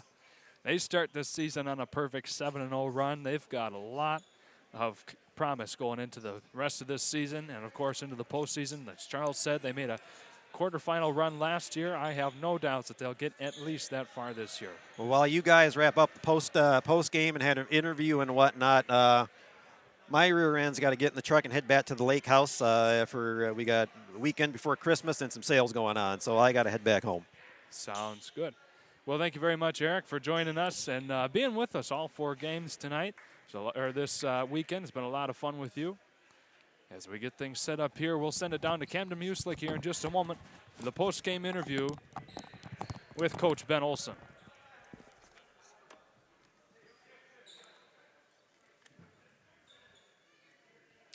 Alrighty, we got Camden Muslik lined up there. Charles, Cam, go ahead here with your interview of winning coach Ben Olson.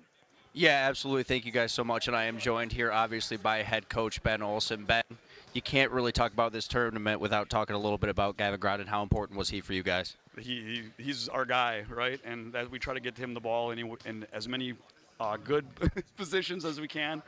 He's a 3-level scorer. You know, he can shoot it from the 3. He's got a good mid-range game, and he can get to the rim. So our whole offense is kind of designed around getting him the basketball. And speaking of that whole offense, the team definitely, you could tell they're well coached, defensively locked in all game, as well as just good ball movement and good communication as well. Is that something you guys preach? Yeah, and we kind of switched up game plans. Yesterday we were kind of denial, icing everything. Today we wanted to more keep them in front of you. So it's kudos to our guys, being able to go from one game plan to the next game plan and really be locked in and have, very few breakdowns and blown coverages. So yeah, it's all them, all the kids.